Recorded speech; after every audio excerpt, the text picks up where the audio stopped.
ಕ್ರಿಸ್ತೇಸು ಸ್ವಾಮಿ ನಾಮದಲ್ಲಿ ಆಸರೆ ಟಿವಿ ಅರ್ಪಿಸುವ ನನ್ನ ಸಾಕ್ಷಿ ಎನ್ನುವ ಕಾರ್ಯಕ್ರಮಕ್ಕೆ ನಿಮ್ಮೆಲ್ಲರನ್ನು ನಾನು ಆಹ್ವಾನಿಸ್ತಿದ್ದೇನೆ. ಪ್ರಿಯರೇ, ಇನ್ನೊಬ್ಬ ಅತಿಥಿಯೊಂದಿಗೆ ನಾನು ನಿಮ್ಮ ಮಧ್ಯದಲ್ಲಿ ಈ ಸಮಯದಲ್ಲಿ ಬಂದಿದ್ದೇನೆ. ವೀಕ್ಷಿಸಿ ಈ ಕಾರ್ಯಕ್ರಮವನ್ನು ನಿಮ್ಮ ಪ್ರಿಯರಿಗೂ ಹೇಳಿ ಈ ಕಾರ್ಯಕ್ರಮವನ್ನು ವೀಕ್ಷಿಸಲಿಕ್ಕೆ. ಯಾಕಂದ್ರೆ ಸಾಕ್ಷಿಗಳು ನಂಬಿಕೆಯನ್ನು ವೃದ್ಧಿಪಡಿಸುತ್ತದೆ. ದೇವರ ವಾಕ್ಯ ಹೇಳ್ತದೆ, ನಾವು ಸಾಕ್ಷಿಗಳಾಗಿರಬೇಕೆಂಬುದಾಗಿ. ನಾವು ಯಾವಾಗ ಸಾಕ್ಷಿಗಳಾಗಿರ್ತೇವೆ ಆಗ ನಮ್ಮ ಜೀವಿತವು ದೇವರಿಗೆ ಆರಾಧನೆಯನ್ನು ತರುವಂತದ್ದಾಗಿರ್ತದೆ. ಪ್ರಿಯರೇ, ಈ ದಿವಸದಲ್ಲಿ ಮತ್ತೊಬ್ಬ ಅತಿಥಿಯೊಂದಿಗೆ ನಿಮ್ಮ ಮಧ್ಯದಲ್ಲಿ ಬಂದಿದ್ದೇನೆ. ಏನು ಅವರ ಜೀವಿತದಲ್ಲಿ ಒಂದು ಅದ್ಭುತವಿದೆ. ದೇವರು ಮಾಡಿದ ಕಾರ್ಯವನ್ನು ಅವರು ನಮಗೆ ತಿಳಿಸುವುದಕ್ಕೆ ಉಲ್ಲಾಸಿಸ್ತಾರೆ. ಈ ಸಮಯದಲ್ಲಿ ನಮ್ಮ ಮಧ್ಯದಲ್ಲಿ ರಾಜೇಶ್ ಪೈ ಅವರಿದ್ದಾರೆ. ನಿಮ್ಮೆಲ್ಲರ ಪರವಾಗಿ ಹಾಗೂ ಆಸರೆ ಟಿವಿ ಪರವಾಗಿ ನನ್ನ ಸಾಕ್ಷಿ ಕಾರ್ಯಕ್ರಮಕ್ಕೆ ನಿಮ್ಮನ್ನು ಸ್ವಾಗತ. ನಿಮ್ಮ ಜೀವಿತದಲ್ಲಿ ಆದಂತ ಘಟನೆಗಳು, ಅನೇಕ ವಿಷಯಗಳನ್ನು ನಾವು ಹೇಳ್ತೇವೆ. ನಮ್ಮ ಜೀವಿತಗಳು ಅದನ್ನು ವೈಭವೀಕರಿಸುತ್ತಾರೆ, ವೈಭವೀಕರಿಸುವಂಥದ್ದು ಇದೆ. ಆದರೆ ಈ ವಿಷಯಗಳು ಈ ಕಾರ್ಯಕ್ರಮದಲ್ಲಿ ನಾವು ಯಾವುದನ್ನು ವೈಭವೀಕರಿಸುವುದಲ್ಲ, ಬದಲಾಗಿ ಸತ್ಯ ಸಂಗತಿಯನ್ನು ಜನರಿಗೆ ತಿಳಿಸುವುದಕ್ಕೆ ನಾವು ಆಶ್ರಯಿಸ್ತೇವೆ. ನೋಡಿ, ನಿಮ್ಮ ಹೆಸರು ರಾಜೇಶ್ ಪೈ ಅಲ್ವಾ? ನೀವು ಮೂಲತಃ ಎಲ್ಲಿ, ಯಾವ ಊರಿನವರು? ನಾವಿಲ್ಲೇ ಹತ್ತಿರ ಕಟ್ಪಾಡಿಯವರೇ. ಕಟ್ಪಾಡಿ ಅಂದ್ರೆ ಉಡುಪಿಯಿಂದ 10 ಕಿಲೋಮೀಟರ್. ಹೌದು ಹೌದು. ಅಲ್ಲಿ ಕಟ್ಪಾಡಿಯಲ್ಲಿ ಎಲ್ಲಿ ನಿಮ್ಮ ಮನೆ? ಪಳ್ಳಿಗುಡ್ಡೆ ಅಂತ. ಪಳ್ಳಿಗುಡ್ಡೆ ನಾನು ಎನಿಸ್ತೇನೆ ಕಟ್ಪಾಡಿಯಿಂದ ಮಟ್ಟಿಗೆ ಹೋಗೋ ರೋಡ್, ಹೋಗುವ ರೋಡ್ ಗ್ರೌಂಡ್. ಹೌದು, ಶಾಲೆಯ ಗ್ರೌಂಡ್ ಇದೆ. ಹೌದು, SS ಕಾಲೇಜ್. ಹೌದು. ನೀವು ಉಡುಪಿಯ ಕಟ್ಪಾಡಿಯಲ್ಲಿರುವಂತ ಪಲ್ಲಿಗುಡ್ಡೆಯ ನಿವಾಸಿ. ಹೆಸರು ರಾಜೇಶ್ ಪೈ. ಹೌದು. ಅಲ್ಲ, ಹೇಳಿ, ನಿಮ್ಮ ಬಾಲ್ಯ ಪ್ರಾಯದ ಬಗ್ಗೆ ಹೇಳ್ಬೋದು. ನೀವು ಎಲ್ಲಿ ಬೆಳೆದವರು, ನಿಮ್ಮ ಹುಟ್ಟು ಎಲ್ಲಿ, ಏನು ಮಾಡ್ತಾ ಇದ್ರಿ, ಒಂದು ಸಣ್ಣ ಬ್ರೀಫ್ ಆಗಿ. ನಾವು ಸಣ್ಣದ್ರಿಂದಲೇ ಹುಟ್ಟಿ ಬೆಳೆದಿದ್ದೆ ಕಟ್ಪಾಡಿಯಲ್ಲಿ. ಕಟ್ಪಾಡಿ ಊರಲ್ಲಿ. ನಮ್ಮ ಫ್ಯಾಮಿಲಿ GSB ಕುಟುಂಬದಿಂದ ನಾವು ಬಂದದ್ದು. ಗೌಡ ಸಾರಸ್ವತ ಬ್ರಾಹ್ಮಣ, ಅಂದರೆ ಕೊಂಕಣಿ. ನಾವು ಪೈ. ಹೌದು, GSB ಇಂದ ಬಂದವ. ನಾವು ಚಿಕ್ಕಂದಿಂದ ದೊಡ್ಡದಾದದ್ದೆಲ್ಲ ಕಟ್ಪಾಡಿಯಲ್ಲೇ. ಹೌದು. ನಮ್ಮ ವಿದ್ಯಾಭ್ಯಾಸ ಕಟ್ಪಾಡಿಯಲ್ಲಿ SS ಜೂನಿಯರ್ ಕಾಲೇಜಲ್ಲಿ ಕಲಿತು, ಕಾಲೇಜ್ BA ತನಕ ಗ್ರ್ಯಾಜುಯೇಷನ್ ಮುಲ್ಕಿ ಇದೆ ನಮ್ಮದು ಶಿರ್ವ MSRS ಕಾಲೇಜಲ್ಲಿ ಮಾಡಿದೆ. ಅದಾದ ನಂತರ ನಾವು 4 ಜನ ಮಕ್ಕಳು ಒಟ್ಟಿಗೆ, 3 ಗಂಡು 1 ಹೆಣ್ಣು. ನಾನು ಮಧ್ಯದವ. ಅಣ್ಣ ಹಾಗೂ ತಮ್ಮ ಈಗ ವಿದೇಶದಲ್ಲಿದ್ದಾರೆ, ತಂಗಿ ಇಲ್ಲೇ ಇದ್ದಾಳೆ ಕಟ್ಪಾಡಿ. ಹಾಗೆ ನಮ್ಮದು ಕಾಲೇಜ್ ವೃತ್ತಿ ಮುಗಿದ ನಂತರ ನಾನು ಸ್ವಂತ ಬಿಸ್ನೆಸ್, ಅಂದರೆ ನಮಗೆ ವೈಯಕ್ತಿಕವಾಗಿ ನಮ್ಮದೇ ಲಾರಿಯದೆಲ್ಲ ಇದು ವ್ಯವಹಾರ ಎಲ್ಲ ಇತ್ತು. ಮೊದಲೇ ಇತ್ತು. ನಮ್ಮ ತಂದೆಯ ಕಾಲದಿಂದಲೂ ಲಾರಿಯಲ್ಲಿ ಇತ್ತು. ಅದನ್ನೇ ನಾನು ಕಂಟಿನ್ಯೂ ಮಾಡ್ಕೊಂಡು ಹೋದೆ. ನೋಡ್ಕೊಂಡು ವ್ಯವಹಾರ. ಲಾರಿ ಅಂದರೆ ಟ್ರಾನ್ಸ್ಪೋರ್ಟೇಷನ್, ಬೇರೆ ಬೇರೆ ಊರಿಗೆ ಹೋಗೋದು. ಇಲ್ಲ, ನಮ್ಮದು ಆ ಟೈಮ್ ತಂದೆಯ ಕಾಲದಲ್ಲಿ 5-6 ಲಾರಿಗಳಿತ್ತು. ಹೌದು. ಮತ್ತೆ ನಾನು ಮಾತ್ರ ಒಂದೇ ಸ್ವಂತ ಇದು ಮಾಡಿ ಒಂದೇ ಮಾಡ್ಕೊಂಡು ಹೋಗ್ತಾ ಇದ್ದೆ. ಬೇರೆ ಊರಿಗೆಲ್ಲ, ಗೋವಾ, ಬಾಂಬೆ, ಮಹಾರಾಷ್ಟ್ರ ಎಲ್ಲ ಕಡೆಗೆ, ಕೇರಳ, ಬೇರೆ ಬೇರೆ ಎಲ್ಲ ಊರಿಗೆ ಹೋಗ್ತಾ ಇದ್ದೆ. ನಾನೇ ಬಿಟ್ಕೊಂಡು ಹೋಗ್ತಾ ಇದ್ದೆ. ಆ ಸಮಯದಲ್ಲಿ ಲೋಡ್ ಅಂದರೆ ನಮ್ಮದು ಟಿಂಬರ್, ಈ ಪ್ಲೈವುಡ್. ಈಚೆಂದ ಹೋಗುವಾಗ ನಮಗೆ ಪರ್ಮನೆಂಟಾಗಿ ಕೋಟೇಶ್ವರದಿಂದ ಪ್ಲಾಸ್ಟಿಕ್ ಕಪ್ಸ್, ಈ ಟೀ ಕಾಫಿ ಕುಡಿಯೋದು ಕಂಟೈನರ್, ಟ್ರೈನಲ್ಲಿ ಹೋಗೋದ ಕಪ್ಸ್, ಅದಿದ್ದು ಐಸ್ ಕ್ರೀಮ್ ಕಪ್ಸ್ ಕಂಪನಿ ಇದೆ. ಹೌದು. ಆ ಕಂಪನಿ ಒಂದು ಸೈಡಲ್ಲಿ ಬರುವಾಗ, ಕೇರಳದಿಂದ ಬರುವಾಗ ಆ ಕಡೆಯಿಂದ ಪ್ಲೈವುಡ್, ಅದಕ್ಕೆ ಬೇಕಾಗುವ ಮೆಟೀರಿಯಲ್ ತರ್ತಾ ಇದ್ರು. ಇದು ನಿಮ್ಮ ಜೀವನದಲ್ಲಿ ನೀವು ಹಾಗೆ ಇದ್ದೇವೆ. ಹೌದು. ಆ ಟೈಮಲ್ಲಿ ನಾವು ಕೆಲಸ ಮಾಡ್ತಿರ್ಬೇಕಾದ್ರೆ ಡ್ರೈವಿಂಗಲ್ಲಿ ರಾತ್ರಿ ನಿದ್ದೆ ಕಳಿಬೇಕಂತೇಳಿ ಗುಟ್ಕ ಅದೆಲ್ಲ ತಿನ್ಲಿಕ್ಕೆ ಪ್ರಾರಂಭ ಮಾಡಿದೆವು. ಅಲ್ಲ, ಇದು ಮನಸ್ಸಿಗೆ ಅದೆಷ್ಟು ಪ್ರಭಾವ ಬೀರ್ತಂದ್ರೆ, ನಾನು ನೋಡಿದ್ದೇನೆ ಈ ಡ್ರೈವರ್ನವರು ಗುಟ್ಕಾಗಳನ್ನು ತಿನ್ನೋದು. ಬಿಕಾಸ್ ನಿದ್ದೆ ಬರಬಾರ್ದು, ನಿದ್ದೆ ಮಾಡಬಾರ್ದು ಅಂತ ತಿನ್ನೋದು, ತಿನ್ನೋದು. ಹೌದು, ನಿದ್ದೆ ಬಹಳ ನೋಡಿ, ಮನುಷ್ಯನಿಗೆ ನಿದ್ದೆ ಬರಬೇಕಾದ ಸಮಯದಲ್ಲಿ ಇವುಗಳನ್ನು ತಿಂದು ಆ ನಿದ್ದೆಯನ್ನು ತೆಗೆಯುವುದು ಅಂತ ಹೇಳಿದ್ರೆ ಹೌದು, ಡೇಂಜರಸ್. ಹೌದು, ಹೌದು, ಹೌದು. ಸೊ ಓಕೆ, ನೀವು ಹಾಗೆ ಡ್ರೈವರ್ ಆಗಿ ಕೆಲಸ ಮಾಡ್ತಾ ಇದ್ದೆವು. ಓಕೆ, ಹೌದು. ನಿಮಗೆ ಆಕ್ಚುಲಿ ನಿಮ್ಮ ಲೈಫ್ ಬಹಳ ವಿಶೇಷ ಉಂಟು. ನಾನು ಆದರೆ ಮುಂದೆ ಹೋಗೋದಕ್ಕಿಂತ ಮೊದಲು ಕೆಲ ವಿಷಯಗಳನ್ನು ನಾವು ಮಾತಾಡ್ತೇವೆ. ಓಕೆ, ನಿಮಗೆ ಮದುವೆ ಆಗಿದೆ. ಎಷ್ಟನೇ ವರ್ಷ ಪ್ರಾಯದಲ್ಲಿ ಆಯಿತು? ನನ್ನದು 1998ನೇ ಇಸ್ವಿಯಲ್ಲಿ ಮದುವೆ ಆದದ್ದು. 98ನೇ ಇಸ್ವಿಯಲ್ಲಿ ಮದುವೆ ಆದದ್ದು. ಆ ಟೈಮಲ್ಲಿ ನಿಮಗೆ ನೀವು ಬರುವಾಗ ನೋಡಿದೆ, ನಿಮಗೆ ಹೈಟ್ ತುಂಬಾ ಹೈಟ್ ಅಲ್ಲ? ಹೌದು, 6.3. 6'3" ಇದ್ದೀರಾ ನೀವು? ಓಕೆ, ಅದೇ ನೀವು ಇಲ್ಲಿ ಕೂತ್ರೆ ಗೊತ್ತಾಗ, ನೀವು ಬರುವಾಗ ನೋಡಿದ್ದೆ ತುಂಬಾ ಹೈಟ್ ಇದ್ದೀರಿ ಅಲ್ವಾ? 6'3" ಇದ್ದೀರಿ, ಬಹಳ ಒಳ್ಳೇದು. ಓಕೆ, ಈಗ ನೀವು ಮದುವೆ 98 ಅಲ್ಲಿ, 98ರಲ್ಲಿ. ಸೊ ಅದಾದ ನಂತರ ನಿಮಗೆ ಮಕ್ಕಳಿದ್ದಾರಲ್ಲ? ಹೌದು, ಇಬ್ಬರು. ಹೌದು, ಮದುವೆ ಆದ ಕೂಡಲೇ ನಿಮಗೊಂದು 2000 ಅಲ್ಲಿ ಮಗ ಹುಟ್ಟಿದ. 98 ಅಲ್ಲಿ ಮದುವೆ ಆಗಿದೆ, 2000 ಅಲ್ಲಿ. ನನಗೆ ಈ ಒಂದು ವಿಷಯ ಹೇಳಿ, ನಿಮಗೆ ಯೌವನದಲ್ಲಿ ಅಂದ್ರೆ ಬೆಳೆದು ಬರ್ತಿರುವಂತ ಸಮಯದಲ್ಲಿ ದೇವರ ಕಾರ್ಯಗಳಿಗೆ ಏನಾದ್ರು ಒಲವಿತ್ತ, ಅಥವಾ ದೇವರ ಮೇಲೆ ಒಂದು ದೇವರಿದ್ದಾನೆ, ದೇವರ ಮೇಲೆ ನಂಬಿಕೆ ಇಡುವಂಥದ್ದು, ದೇವರನ್ನು ಪ್ರಾರ್ಥಿಸುವಂಥದ್ದು, ಅಥವಾ ದೇವರು ನಮ್ಮನ್ನು ಉದ್ಧಾರ ಮಾಡುತ್ತಾನೆ ಎನ್ನುವಂಥದ್ದು ಏನಾದರೂ ಒಲವು ಇತ್ತ ಆ ದೇವರ ಕಡೆಗೆ? ಆ ಸಮಯದಲ್ಲಿ, ಮದುವೆ ಆಗುವ ಸಮಯದಲ್ಲಿ ಇರಲಿಲ್ಲ. ಯಾಕಂದರೆ ನಾನು ನಿಮ್ಮ ಯೌವನ ಪ್ರಾಯದಲ್ಲಿ, ಅದೇ ಮದುವೆಗಿಂತ ಮೊದಲು, ಅಂದರೆ ಮದುವೆಗಿಂತ ಮೊದಲು ನಮ್ಮದೇ GSB ಇದರಲ್ಲಿ ನಾವು ಪೂಜೆ ಮಾಡೋದು, ಇದೆಲ್ಲ ಮಾಡೋದು, ಮನೆಯಲ್ಲಿ ಎಲ್ಲ ಇದೆಲ್ಲ ಇತ್ತು ನಮ್ಮದೇ. ಹೌದು. ಬಟ್ ನೀವು ದೇವರ ವಿಶ್ವಾಸಿ, ದೇವರನ್ನು ನಂಬುವ. ಓಕೆ, ಯಾಕಂತ ಹೇಳಿದ್ರೆ ನಾವು ಅನೇಕ ತರದ ಜನರನ್ನು ನೋಡಿಕೊಂಡು ಬರ್ತೇವೆ. ಕೆಲವರನ್ನು ನಾವು ನೋಡಿದ್ದೇವೆ, ಅವರು ನಾಸ್ತಿಕರ ಬದುಕು ನಡೆಸ್ತಾರೆ. ಅವರಿಗೆ ದೇವರು ಇದ್ದಾನೆ ಎನ್ನುವಂಥದ್ದನ್ನೇ ಅವ್ರು ತಳ್ಳಿ ಹಾಕ್ತಾರೆ. ಅಂಥದ್ರಲ್ಲಿ ದೇವರು ಇದ್ದಾನೆ, ದೇವರನ್ನು ನಂಬುವ, ದೇವರು ಏನೇ ಇರಲಿ, ಅವರವರ ಪರಿಸ್ಥಿತಿಗಳಲ್ಲಿ ಅವರವರು ನಂಬಿಕೊಂಡು ಬರುವಂತ ಬದುಕುಗಳು ನಾವು ಲೋಕದಲ್ಲೆಲ್ಲ ನೋಡ್ತಾ ಇದ್ದೇವೆ. ಅದರಲ್ಲಿ ನನ್ನ ಪ್ರಕಾರ ಎರಡೇ ಜನರಿರುವುದು. ಒಬ್ಬರು ನಾಸ್ತಿಕರು, ಮತ್ತೊಬ್ಬರು ಆಸ್ತಿಕರು. ದೇವರು ಸತ್ಯವನ್ನು ನಂಬುವವರು ಮತ್ತು ಸತ್ಯವನ್ನು ನಂಬದೇ. ಸೊ ಇದೆರಡು.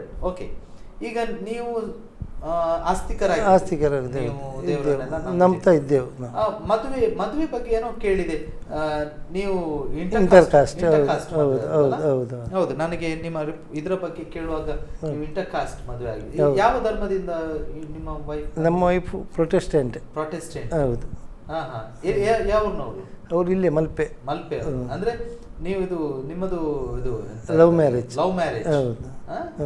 ಸೊ ನಿಮಗೆ ಅವರೊಟ್ಟಿಗೆ ಲವ್ ಆಯ್ತು? ಹೌದು. ನಿಮ್ಮದೇನು ಹೈಟ್ ನೋಡಿ ಲವ್ ಮಾಡಿದ್ರೆ? ಅದು ಗೊತ್ತಿಲ್ಲ. ಇಲ್ಲ ಸ್ಕೂಲ್ ಟೈಮ್? ಅಲ್ಲ. ಯಾಕಂದರೆ ನಾನು ಫಸ್ಟಿಗೆ ಅದೇ ಲಾರಿಯ ಫೀಲ್ಡ್ ಬಿಟ್ಟ ಮೇಲೆ ನಾನು ವೈಭವ್ ಹೋಟೆಲ್ ಅಂತ ಉಡುಪಿಯಲ್ಲಿ, ಅದರಲ್ಲಿ ಮ್ಯಾನೇಜರ್ ಕೆಲಸ ಮಾಡ್ತಾ ಇದ್ದೆ. ಆ ಸಮಯದಲ್ಲಿ ಅವಳು ಒಂದು ಮೆಡಿಕಲಲ್ಲಿ ಜಾಬಲ್ಲಿದ್ದು. ಹಾಗೆ ಹೋಗ್ತಾ ಬರುವ ಇದರಲ್ಲಿ ನಮ್ಮ ಪರಿಚಯ ಆಯಿತು. ಹೌದು, ಅದೇ ಸಂತೋಷ. ಸೊ ಇನ್ನು ಕೇಳಲಿಕ್ಕಿರುವಂಥದ್ದು ನಿಮ್ಮ ಬದುಕಿನಲ್ಲಿ, ಯಾಕಂದ್ರೆ ಇಲ್ಲಿಯವರೆಗೆ ನಾವು ನಿಮ್ಮ ವೈಯಕ್ತಿಕ ಕೆಲವು ವಿಷಯಗಳನ್ನು ಕೇಳ್ತಾ ಬಂದ್ವಿ. ನಿಮ್ಮನ್ನು ಇಲ್ಲಿ ಕರೆದ ಉದ್ದೇಶ ಏನಂದ್ರೆ, ನಿಮ್ಮದೊಂದು ಸಾಕ್ಷಿ ಇದೆ.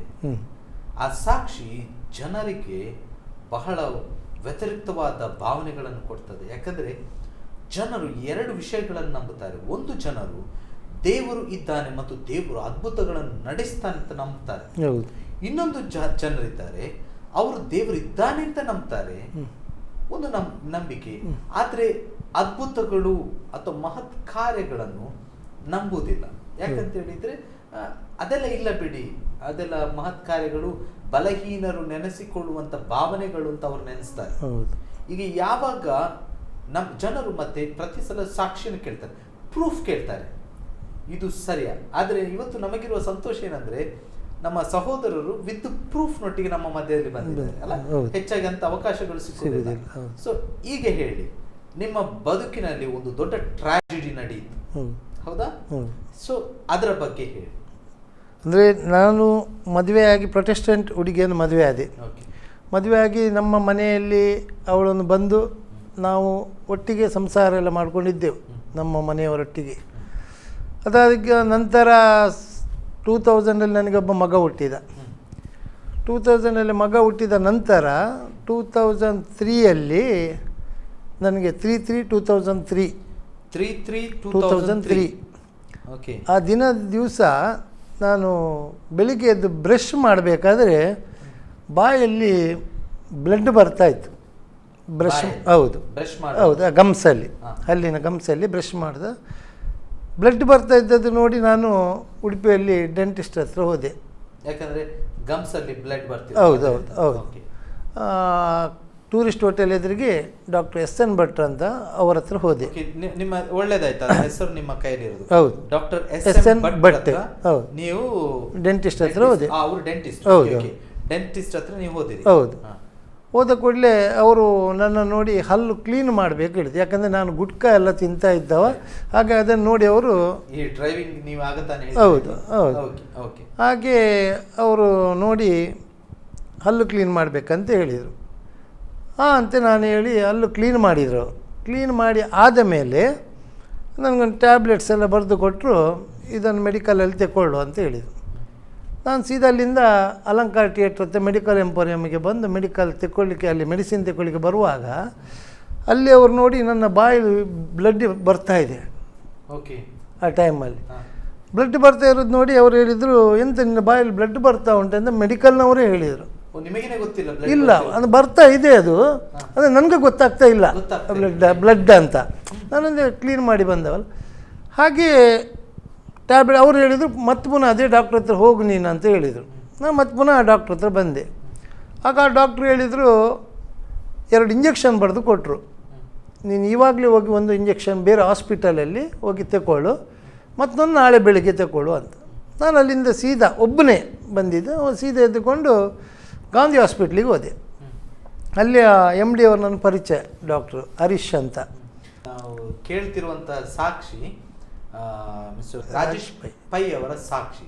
ಇಲ್ಲಿ ಕೇಳಿ, ಅವರು ಹೇಳುತ್ತಿರುವಂಥ ಸ್ಥಳಗಳು ಉಡುಪಿಯ ಪಟ್ಟಣದ ಮಧ್ಯದಲ್ಲಿರುವಂಥ ಅನೇಕ ಸ್ಥಳಗಳ ಬಗ್ಗೆ ಅವರು ಹೇಳ್ತಾ ಇದ್ದಾರೆ. ಉದಾಹರಣೆಗೆ ಗಾಂಧಿ ಹಾಸ್ಪಿಟಲ್. ಈ ಹಾಸ್ಪಿಟಲ್ ಉಡುಪಿಯ ಹೃದಯ ಭಾಗದಲ್ಲಿ ಇದೆ. ಮತ್ತು ಮೆಡಿಕಲ್ ಬಗ್ಗೆ ಅವರು ಹೇಳಿದರು, ಮತ್ತು ಡಾಕ್ಟರ್ಸ್ ಬಗ್ಗೆ ಹೇಳಿದರು. ಇದೆಲ್ಲ ಉಡುಪಿಯ ಹೃದಯ ಭಾಗದಲ್ಲಿ ಇರುವಂಥ ಸ್ಥಳಗಳ ಬಗ್ಗೆ ಅವರು ಹೇಳ್ತಿದ್ದಾರೆ. ಯಾಕಂದರೆ ಇವರು ಉಡುಪಿ ಸ್ಥಳದವರು, ಅದರಿಂದಾಗಿ ಆ ಸ್ಥಳದಲ್ಲಿ ನಡೆದ ಘಟನೆಗಳ ಬಗ್ಗೆ ಹೇಳ್ತಾರೆ. ಗಾಂಧಿ ಹಾಸ್ಪಿಟಲ್ ಬಳಿಗೆ ನೀವು ಹೋಗಿ ಅವರು ಡಾಕ್ಟ್ರ್ ಹತ್ರ ಅದು ಪ್ರಿಸ್ಕ್ರಿಪ್ಷನ್ ತೋರಿಸಿದೆ. ಅವರು ಇಂಜೆಕ್ಷನ್ ಕೊಟ್ಟರು. ಮತ್ತು ಸೀದಾ ಮನೆಗೆ ಬಂದೆ. ನಾನು ಮನೆಗೆ ಅಂದರೆ ನಾನು ಕಟ್ಪಾಡಿಗೆ ಬರಲಿಲ್ಲ. ನನ್ನ ಮಿಸ್ಸಸ್ನ ಮನೆ ಮಲ್ಪೆ. ಯಾಕಂದರೆ ಕಟ್ಪಾಡಿಯಲ್ಲಿ ನಮ್ಮ ತಾಯಿ ಒಬ್ಬರೇ ಇರೋದು. ನಾನು ನನ್ನ ಹೆಂಡತಿ ಎಲ್ಲ ಅಲ್ಲಿದ್ದರು ಮಲ್ಪೆ, ಅವಳ ಮನೆಯಲ್ಲಿ. ಹಾಗೆ ಅಲ್ಲಿಗೆ ಹೋದೆ. ಅಲ್ಲಿಗೆ ಹೋದ ಕೂಡಲೇ ನನಗೆ ಇದು ಬ್ಲೀಡಿಂಗ್ ನಿಲ್ಲೇ ಇಲ್ಲ, ಬ್ಲೀಡಿಂಗ್ ಆಗ್ತಾನೇ ಇದೆ ಬಾಯಲ್ಲಿ. ಅಷ್ಟೊತ್ತಿಗೆ ನನ್ನ ಹೆಂಡತಿಯ ಅಕ್ಕ, ಅವರು ಮಿಷನ್ ಹಾಸ್ಪಿಟ್ಲ್ನಲ್ಲಿ ಡೆಂಟಿಸ್ಟಾಗಿ ಅಲ್ಲಿ ಕೆಲಸ ಮಾಡ್ತಾ ಇದ್ದಾರೆ. ಅವರು ಕೆಲಸ ಬಿಟ್ಟು ಸಾಯಂಕಾಲ ಮನೆಗೆ ಬಂದರು. ಮನೆಗೆ ಬಂದು ನನ್ನನ್ನು ನೋಡಿದ ಕೂಡಲೇ ಅವರ ಡಾಕ್ಟ್ರಿಗೆ ಫೋನ್ ಮಾಡಿದರು. ಫೋನ್ ಮಾಡಿ ಹೀಗೆ ಆಗಿದೆ, ಎಂತ ಮಾಡೋದಂತ. ಅದಕ್ಕೆ ಅವರೆಲ್ಲ ಮೆಡಿಸಿನಲ್ಲಿ ಹೇಳಿ ಪ್ಯಾಕ್ ಮಾಡಿಡಲಿಕ್ಕೆ ಹೇಳಿದರು. ಏನು ಪ್ಯಾಕ್ ಮಾಡಿದರೂ ಸಹ ಇದು ಬ್ಲೀಡಿಂಗ್ ನಿಲ್ತಾನೇ ಇಲ್ಲ, ಸಿಕ್ಕಾಪಟ್ಟೆ ಬ್ಲೀಡಿಂಗ್ ಆಗ್ತಾ ಉಂಟು. ಅವ್ರಿಗೂ ಹೆದರಿಕೆ ಆಯಿತು. ಅವರು ಹೇಳಿದರು ಹಾಸ್ಪಿಟ್ಲಿಗೆ ಹೋಗುವ ಅಂತೇಳಿ ಅವರು ಡಾಕ್ಟ್ರಿಗೆ ಫೋನ್ ಮಾಡಿ ನಾನು ಅವರು ಬೈಕಲ್ಲೇ ಹೋದೆವು. ನಾವು ತಾಲೂಕು ಆಫೀಸ್ ಹತ್ರ ಬರಬೇಕಾದ್ರೆ, ಅಂದರೆ ಅವರು ಮಿಷನ್ ಹಾಸ್ಪಿಟ್ಲಿಗೆ ಹೋಗುವ ಹೇಳಿದರು. ನಾನು ಹೇಳಿದೆ ಮಿಷನ್ ಹಾಸ್ಪಿಟ್ಲ್ ಬೇಡ, ಯಾಕಂದರೆ ನಾನು ಇಂಜೆಕ್ಷನ್ ತಗೊಂಡದ್ದು ಗಾಂಧಿ ಹಾಸ್ಪಿಟ್ಲಲ್ಲಿ, ಗಾಂಧಿ ಹಾಸ್ಪಿಟ್ಲಿಗೆ ಹೋಗುವ ಅಂಥೇಳಿ ಅಲ್ಲಿಂದ ಗಾಂಧಿ ಹಾಸ್ಪಿಟ್ಲಿಗೆ ಹೋದೆವು. ಗಾಂಧಿ ಹಾಸ್ಪಿಟ್ಲಿಗೆ ಹೋದ ಕೂಡಲೇ ಅಲ್ಲಿ MD ಅವರು ಹರೀಶ್ ಅವರು ಡಾಕ್ಟ್ರು, ಅವ್ರು ನನ್ನ ನೋಡಿದ ಕೂಡಲೇ ಹೇಳಿದ್ರು, ರಾಜೇಶ್ ನಿನಗೆ ತುಂಬ ಬ್ಲಡ್ ಹೋಗಿದೆ, ನಿನಗೆ ಈಗ ಬೇಕಾದ ಮೇಯ್ನ್ ಬ್ಲಡ್, ಇಲ್ಲಿ ಎಲ್ಲೂ ಬ್ಲಡ್ ಇಲ್ಲ, ನೀನು ಡೈರೆಕ್ಟಾಗಿ KMCಗೆ ಹೋಗಬೇಕು ಮಣಿಪಾಲಕ್ಕೆ ಅಂತ ಹೇಳಿದರು. ಇದು ರಾತ್ರಿ ಹೊತ್ತು. ನಾನು ಎಂತ ಮಾಡೋದು ಅಂತ ಹೇಳಿದೆ. ಆಯ್ತಂತ ಹೇಳಿ ನಾನು ಅವರ ಬೈಕಲ್ಲೇ ಹೋದೆವು. ಹಾಂ ಹೌದು. KMC ಮಣಿಪಾಲಕ್ಕೆ ಹೋದ ಕೂಡಲೇ ಅಲ್ಲಿ ಇಟ್ಟು ಎಮರ್ಜೆನ್ಸಿ ವಾರ್ಡಿಗೆ ಸೀದಾ ICU ಅಲ್ಲಿ ಹೋದೆ. ಎಮರ್ಜೆನ್ಸಿ ವಾರ್ಡಲ್ಲಿ ಹೋದ ಕೂಡಲೇ ಅವರು ನನ್ನನ್ನು ನೋಡಿದರು, ಅಡ್ಮಿಷನ್ ಮಾಡಿಕೊಂಡ್ರು. ಫಸ್ಟಿಗೆ ಅಲ್ಲಿ ಅಡ್ಮಿಷನ್ ಆದಾಗ ಅಲ್ಲಿ ಸಿಸ್ಟರ್ ನನ್ನನ್ನು ನೋಡಿ ಅವ್ರಿಗೆ ಬ್ಲಡ್ ಅಂತ ಗೊತ್ತಿಲ್ಲ. ನೀ ಎಂತ ಮಾರ ಪೇಷಂಟ್ ಬಾಯಲ್ಲೆಲ್ಲ ಎಲೆ ಅಡಿಕೆ ಹಾಕ್ಕೊಂಡು ಬಂದಿದ್ದಿ, ಬೀಡ ತಿಂದು ಬರ್ತಾ ಇದ್ದಿ ಅಂತ ಹೇಳಿದರು. ನಾನು ಹೇಳಿದೆ, ಸಿಸ್ಟರ್ ಬೀಡ ಅಲ್ಲ, ಅದು ಬ್ಲೀಡಿಂಗ್ ಆಗ್ತಾ ಉಂಟು ನನಗೆ ಗಮ್ಸಲ್ಲಿ, ನಾನು ಹಾಗಾಗಿ ಇಲ್ಲಿಗೆ ಬಂದಿದ್ದೇನೆ ಅಂತ. ಹಾಗೆ ಅಲ್ಲಿ ಅಡ್ಮಿಷನ್ ಮಾಡಿಕೊಂಡ್ರು ರಾತ್ರಿ ಹೊತ್ತು. ಅಡ್ಮಿಷನ್ ಎಲ್ಲ ಆದಮೇಲೆ ಅವ್ರು ಟ್ರೀಟ್ಮೆಂಟ್ ಎಲ್ಲ ಸ್ಟಾರ್ಟ್ ಮಾಡಿದರು. ಟ್ರೀಟ್ಮೆಂಟ್ ಸ್ಟಾರ್ಟ್ ಮಾಡಿ ಬೆಳಿಗ್ಗೆ ವಾರ್ಡಿಗೆ ಶಿಫ್ಟ್ ಮಾಡಿದರು. ವಾರ್ಡಿಗೆ ಶಿಫ್ಟ್ ಮಾಡಿದ ಮೇಲೆ ಆಗ ಬ್ಲೀಡಿಂಗ್ ನಿಲ್ಲಿಲ್ಲ ಅಷ್ಟೊತ್ತಿಗೆ ರಾತ್ರಿ. ಮತ್ತು ಮೇಯ್ನ್ ಡಾಕ್ಟರ್ಸ್ ಎಲ್ಲ ಬಂದರು. ಇವರು ಇಂಜೆಕ್ಷನ್ ಎಲ್ಲ ಕೊಟ್ಟು, ಅದು ಇಂಜೆಕ್ಷನ್ ಸ್ವಲ್ಪ ಕೊಟ್ಟದ್ದು ಹೆಚ್ಚು ಕಡಿಮೆ ಆಗಿ ನನಗೆ ಮಾತಾಡಲಿಕ್ಕೇ ಆಗಲಿಲ್ಲ. ಅಂದರೆ ಬಾಯಿಂದ ಸ್ವರನೇ ಬರೋದಿಲ್ಲ, ನಾಲಿಗೆ ಹೊರಗೆ ಬರ್ತಾಯಿಲ್ಲ. ನಾನೆಲ್ಲ ಹೆದರಿ ಹೋದರೆ ಎಲ್ಲ ನೋಡಿ. ಆಮೇಲೆ ಫುಲ್ಲು ಐಸ್ ಪ್ಯಾಕ್ ಎಲ್ಲ ಮಾಡಿ ಬೆಳಿಗ್ಗೆ ಹೊತ್ತಿಗೆ ನನ್ನ ನಾಲಿಗೆಲ್ಲ ಹೊರಗೆ ಬರಲಿಕ್ಕೆ ಸ್ಟಾರ್ಟ್ ಆಯಿತು, ಮಾತಾಡಲಿಕ್ಕೆ. ಈ ಬ್ಲೀಡಿಂಗ್ ಸಹ ನಿಲ್ಲಲಿಕ್ಕೆ ಸ್ಟಾರ್ಟ್ ಆಯಿತು ಗಮ್ಸಲ್ಲಿ. ಇಂಥವರೆಲ್ಲರೂ ಟ್ರೀಟ್ಮೆಂಟ್ ಮಾಡಲಿಕ್ಕೆ ಅಡ್ಮಿಷನ್ ಮಾಡ್ಕೊಳ್ಬೇಕಂತೇಳಿ ಅಲ್ಲಿ K4 ವಾರ್ಡಲ್ಲಿ ಅಡ್ಮಿಷನ್ಗೆ ಮಾಡಿದರು. ನೆಕ್ಸ್ಟ್ ಡೇ ಅವರ ಪ್ರೊಸೀಜರ್ ಪ್ರಕಾರ ಬೋನ್ ಮ್ಯಾರೋ ಮಾಡಬೇಕು ಹೇಳಿದರು. ಆಯ್ತಂತ ಹೇಳಿ ಬೋನ್ ಮ್ಯಾರೋ ಮಾಡಿಸಿದ್ರು. ಬೋನ್ ಮ್ಯಾರೋ ರಿಪೋರ್ಟು 2 ದಿವಸ ಹೋಗ್ತದೆ, ಅದು ಬ್ಯಾಂಗ್ಳೂರಿಂದ ಬರಬೇಕು ಅಂತ ಆಯಿತು. ಹಾಗೆ ಆಗುವಾಗ ಅಲ್ಲಿ ಕಲಿಯುವ ಸ್ಟೂಡೆಂಟ್ಸ್ ಎಲ್ಲ ಬರ್ತಾಯಿದ್ರು ಬೆಳಿಗ್ಗೆ ಎಲ್ಲ ರೌಂಡ್ಸಿಗೆ ಬರುವಾಗ. ಅವ್ರು ಬಂದವರು ಒಬ್ಬೊಬ್ಬರು ಒಂದೊಂದು ಥರ ಕ್ವಶನ್ ಹಾಕ್ಲಿಕ್ಕೆ, ಅಂದರೆ ಆಲ್ರೆಡಿ ಇನ್ನೂ ರಿಪೋರ್ಟ್ಸ್ ಬರಲಿಲ್ಲ. ಇವ್ರು ಬಂದವರು ಕೇಳ್ತಾ ಇರೋದು, ನೀನು ಎಂತ ಮಾಡ್ತಾ ಇದ್ದಿ, ನಿಂದು ಬಿಸ್ನೆಸ್ ಎಂತ. ನಾನು ಹೇಳಿದೆ, ನನಗೆ ಟ್ರಕ್ ಚಲಾಯಿಸ್ತಾ ಇದ್ದೆ ಅಂತ ಹೇಳಿದೆ. ಅವ್ರು ಟ್ರಕ್ ಡ್ರೈವರ್ ಅಂತ ಹೇಳಿದ ಕೂಡಲೇ ಅವ್ರದ್ದು ಮೆಂಟಾಲಿಟಿಯೇ ಬೇರೆ ಆಯಿತು. ನಿಮಗೆ ಏಡ್ಸ್ ಹಾಗೆ ಹೇಳಿಕೆ ನಾನು ಹೇಳಿದೆ, ಆ ಒಂದು ಕಾಯಿಲೆ ನನಗೆ ಬರಲಿಕ್ಕೆ ಸಾಧ್ಯನೇ ಇಲ್ಲ. ಯಾಕಂದರೆ ನಾನು ವೃತ್ತಿಯಲ್ಲಿ ಲಾರಿ ಚಾಲಕನಾಗಿರ್ಬೋದು, ನಾನು ಅಂಥ ಕೆಲಸಕ್ಕೆ ಹೋಗಲೇ ಇಲ್ಲ. ಹಾಗಾಗಿ ಅದೊಂದು ಕಾಯಿಲೆ ಬರಲಿಕ್ಕೆ ಸಾಧ್ಯನೇ ಇಲ್ಲ ನನಗೆ ಅಂತ ಹೇಳಿದೆ. ಆಫ್ಟರ್ 2 ಡೇಸ್ ರಿಪೋರ್ಟ್ ಬಂದ ಕೂಡಲೇ ನೋಡುವಾಗ ಲುಕೇಮಿಯಾ M3 ಬ್ಲಡ್ ಕ್ಯಾನ್ಸರ್ ಅಂತ ಹೇಳಿದರು. ಅದಕ್ಕೆ ಡಾಕ್ಟ್ರು ಟ್ರೀಟ್ಮೆಂಟಿಗೆ 8 ಲಕ್ಷ ರೂಪಾಯಿ ತನಕ ಖರ್ಚಾಗ್ತದೆ. ರಿಪೋರ್ಟ್ ಇದೆ, ಇದರಲ್ಲಿ ಅಡ್ಮಿಷನ್ ಆದ ಎಲ್ಲ ಪ್ರತಿಯೊಂದು ರಿಪೋರ್ಟ್ ಇದೆ. ಇದು ಬೋನ್ ಮ್ಯಾರೋ ಮಾಡಿದ ರಿಪೋರ್ಟು. ಇದನ್ನು ಕಸ್ತೂರ್ಬಾ ಮೆಡಿಕಲ್ ಕಾಲೇಜ್ ಮಣಿಪಾಲ. ಹೌದು. ನನ್ನ ಕೈಗಳಲ್ಲಿ 2 ರಿಪೋರ್ಟ್ಗಳಿದೆ. ಒಂದು ಕಸ್ತೂರ್ಬಾ ಮೆಡಿಕಲ್ ಕಾಲೇಜಿನ ಈ ಒಂದು ರಿಪೋರ್ಟ್ ಹಾಗೂ ಇನ್ನೊಂದು ರಿಪೋರ್ಟ್ ಇದೆ ಬೋನ್ ಮ್ಯಾರೋ. ಇದು 2 Kasturba medical college Manipal authorized ಮಣಿಪಾಲದ ಲೆಟರ್. ಇದರಲ್ಲಿ ಬಹಳ ಸ್ಪಷ್ಟವಾಗಿ ಕೊಡಲ್ಪಟ್ಟಿದೆ, ಈ ವ್ಯಕ್ತಿ ಕ್ಯಾನ್ಸರ್ನಿಂದ ಬಳಲ್ತಿದ್ದಾರೆ, ಬ್ಲಡ್ ಕ್ಯಾನ್ಸರ್ನಿಂದ ಬಳಲ್ತಿದ್ದಾರೆ. ಈಗ ತಾನೇ ನಾವು ಅದನ್ನು ಓದಿ ಆಗಿದೆ. ಇದರಲ್ಲಿ ಹೆಚ್ಚಿನದು ಉದಾಹರಣೆಗೆ ನಮಗಂತೂ ಗೊತ್ತಿಲ್ಲ, ಯಾಕಂದ್ರೆ ನಾವು ಮೆಡಿಸಿನ್ ಮಾಡಿದವರಲ್ಲ. ಆದರೆ ಇದರಲ್ಲಿ ಬರೆದದ್ದು ಬಹಳ ಸ್ಪಷ್ಟವಾಗಿ ಬರೆಯಲ್ಪಟ್ಟಿದೆ. ಲುಕೇಮಿಯಾ ಸ್ಟೇಜ್ 3 ಅಂತ ಕೂಡ ಬಹಳ ಸ್ಪಷ್ಟವಾಗಿ ಬರೆದಿದೆ. ಇದು ಬೋನ್ ಮ್ಯಾರೋದು ರಿಪೋರ್ಟ್ ಇದು. ಸೊ ಇದು ಬೋನ್ ಮ್ಯಾರೋದು ರಿಪೋರ್ಟ್ ಪ್ರಿಯರೇ. ಸೊ ನಾನು ಇದು ಕಸ್ತೂರ್ಬಾ ಮೆಡಿಕಲ್ ಕಾಲೇಜ್ ಕೊಟ್ಟಂಥ ರಿಪೋರ್ಟ್ ಇದು. ಇನ್ನೊಂದು ಇದು ಕ್ಯಾನ್ಸರ್, ಬ್ಲಡ್ ಕ್ಯಾನ್ಸರ್ ಇದೆ ಎನ್ನುವಂಥ ರಿಪೋರ್ಟನ್ನು ಕೊಡುವಂಥ ರಿಪೋರ್ಟ್, ತೋರಿಸುವಂಥ ರಿಪೋರ್ಟ್ ಇದು. ಸೊ ರಿಪೋರ್ಟ್ ಬಂತು. 2 ದಿವಸಗಳ ನಂತರ ನಿಮಗೆ ರಿಪೋರ್ಟ್ ಬಂದಿದೆ. ನೀವು ಆಲ್ರೆಡಿ ಇದರಲ್ಲಿ ಉಂಟು 6 ವರ್ಷಗಳಿಂದ ನೀವು ಡಯಾಬಿಟಿಕ್ ಆಗಿದ್ರಿ, ಪೇಷಂಟ್ ಆಗಿದ್ರಿ. ಇದಕ್ಕಿಂತ ಮೊದಲು ನಿಮಗೆ 32 ವರ್ಷ ಪ್ರಾಯ. This 32 year old gentleman from Udupi ಅಂತ ಹೇಳಿದೆ ಇದರಲ್ಲಿ. Known diabetes since 6 years. ತುಂಬ ವಿಷಯಗಳಿದೆ ಇದರಲ್ಲಿ ಅಲ್ಲ. So fine. ಇದು ಬೋನ್ ಮ್ಯಾರೋದು. ಅಫ್ಕೋರ್ಸ್ ನಮಗಂತೂ ಇದರ ಬಗ್ಗೆ ಯಾವುದೇ ಗೊತ್ತಿಲ್ಲ, ಬಟ್ ಇದು ಪಾಸಿಟಿವ್ ಇದೆ ಅಂತೇಳಿ ರಿಪೋರ್ಟ್ ಪಾಸಿಟಿವ್ ಇದೆ ಅಂತೇಳಿ ರಿಪೋರ್ಟ್ ಬಹಳ ಸ್ಪಷ್ಟವಾಗಿ ಕೊಡಲ್ಪಟ್ಟಿದೆ. ಇದು ನಮಗೆ ಓದ್ಲಿಕ್ಕೆ ಆಗ್ತದೆ. ನಿಮಗೆ ಈಗ ಬೋನ್ ಕ್ಯಾನ್ಸರ್ ಇದೆ ಎಂಬುದಾಗಿ ಗೊತ್ತಾದ ಕೂಡಲೇ ಏನನಿಸ್ತು? ಅಂದರೆ ಆ ಸಮಯದಲ್ಲಿ ಮರಣ, ಹೌದು ಇದಕ್ಕೆ ಮರಣ ಅಂತ ಹೇಳ್ತಾರೆ. ಯಾಕಂತಂದ್ರೆ ಮರಣದ ಬಾಗಿಲಲ್ಲಿ ಹೋಗಿ ನಿಂತುಕೊಳ್ಳುವುದು ಕ್ಯಾನ್ಸರ್ ಹೇಳಿದ್ರೆ ಹಾಗೆ ಅಂತೇಳಿ ಭಾವನೆ. ಆದ್ರೆ ಈಗ ಬಹಳ ಸಂತೋಷ ಸಮಾಧಾನದ ವಿಷಯ ಏನಂದ್ರೆ ಅವರಿಗೂ ಕೂಡ ತಕ್ಕ ಸಮಯದಲ್ಲಿ ಮದ್ದು ಮಾಡಿ ಸೌಖ್ಯವಾಗುವಂಥದ್ದನ್ನು ನಾವು ನೋಡ್ತಾ ಇದ್ದೀವಿ. ಸೌಖ್ಯ ಸಂಪೂರ್ಣ ಸೌಖ್ಯ ಅಲ್ಲ, ಅವರಿಗೆ ಒಂದು ರಿಲ್ಯಾಕ್ಸ್ ಆಗುವಂತ ಒಂದು ಟೈಮ್ ಅನ್ನು ಅದು ಕೊಡ್ತಾ ಇದೆ. ನಾವು ಅನೇಕ ಜನರನ್ನು ನಾವು ನೋಡಿದ್ದೇವೆ. ಆದ್ರೆ ಇಲ್ಲಿ ಆದರೂ ಕೂಡ ಕ್ಯಾನ್ಸರ್ ಹೇಳಿದ ಕೂಡಲೇ ಮರಣವೇ ಕಣ್ಣ ಮುಂದೆ ಬಂದು ಬಾಗಿಲಲ್ಲಿ ನಿಂತಾಗೆ ಭಾಸವಾಗ್ತದೆ. ಹೇಳಿ, ನಿಮಗೆ ಆಗ ಏನು ಅನಿಸಿತು? ಅಂದರೆ ನಾನು ಆಗ ತುಂಬ ಫೀಲಿಂಗ್ ಮಾಡಿಕೊಂಡೆ. ಯಾಕಂದರೆ ಇನ್ನು ನಾನು ಸಾಯುವ ಪರಿಸ್ಥಿತಿಯಲ್ಲಿದ್ದೇನೆ. ಒಂದು ಕಡೆಯಲ್ಲಿ ನಾನು ಇಂಟರ್ ಕಾಸ್ಟ್ ಮದುವೆ ಆದವ, ಅದರ ನಂತರ ಒಂದು ಮಗು ಸಹ ಉಂಟು. ನಾಳೆ ನಾನು ಸತ್ತರೆ ಹೆಂಡತಿ ಮಕ್ಕಳ ಗತಿ ಏನು ತುಂಬ ಆಲೋಚನೆ ಮಾಡಿದೆ. ಮಗ, ಹೌದು, ಒಬ್ಬನೇ ಮಗ.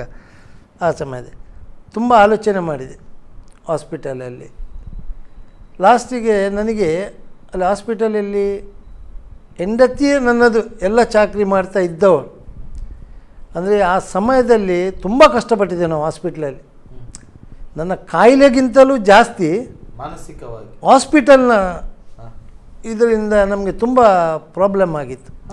ಅಂದರೆ ಯಾವತ್ತು ನಾನು ಹಾಸ್ಪಿಟಲ್ಗೆ ಅಡ್ಮಿಷನ್ ಆದ್ನ, ನನಗೆ ಬ್ಲಡ್ ಕ್ಯಾನ್ಸರ್ ಅಂತ ಹೇಳಿದ ಕೂಡಲೇ ನನಗೆ ಡೈಲಿ ಬೆಳಿಗ್ಗೆ ಬ್ಲಡ್ ಟೆಸ್ಟ್ ಮಾಡ್ತಾರೆ. ಬ್ಲಡ್ ಟೆಸ್ಟ್ ಮಾಡಿದ ಕೂಡಲೇ ಎಷ್ಟು ಬಾಟ್ಲು ಬ್ಲಡ್ ಬೇಕು, ನಂದು ಎ ಪಾಸಿಟಿವ್ ಬ್ಲಡ್, ಅಷ್ಟೇ ಬಾಟ್ಲ್. ಈಗ ಡಾಕ್ಟ್ರ್ ಹೇಳ್ತಾರೆ 5 ಬಾಟ್ಲ್ ಬ್ಲಡ್ ಬೇಕು ಅವನಿಗೆ ಇವತ್ತಿಗೆ.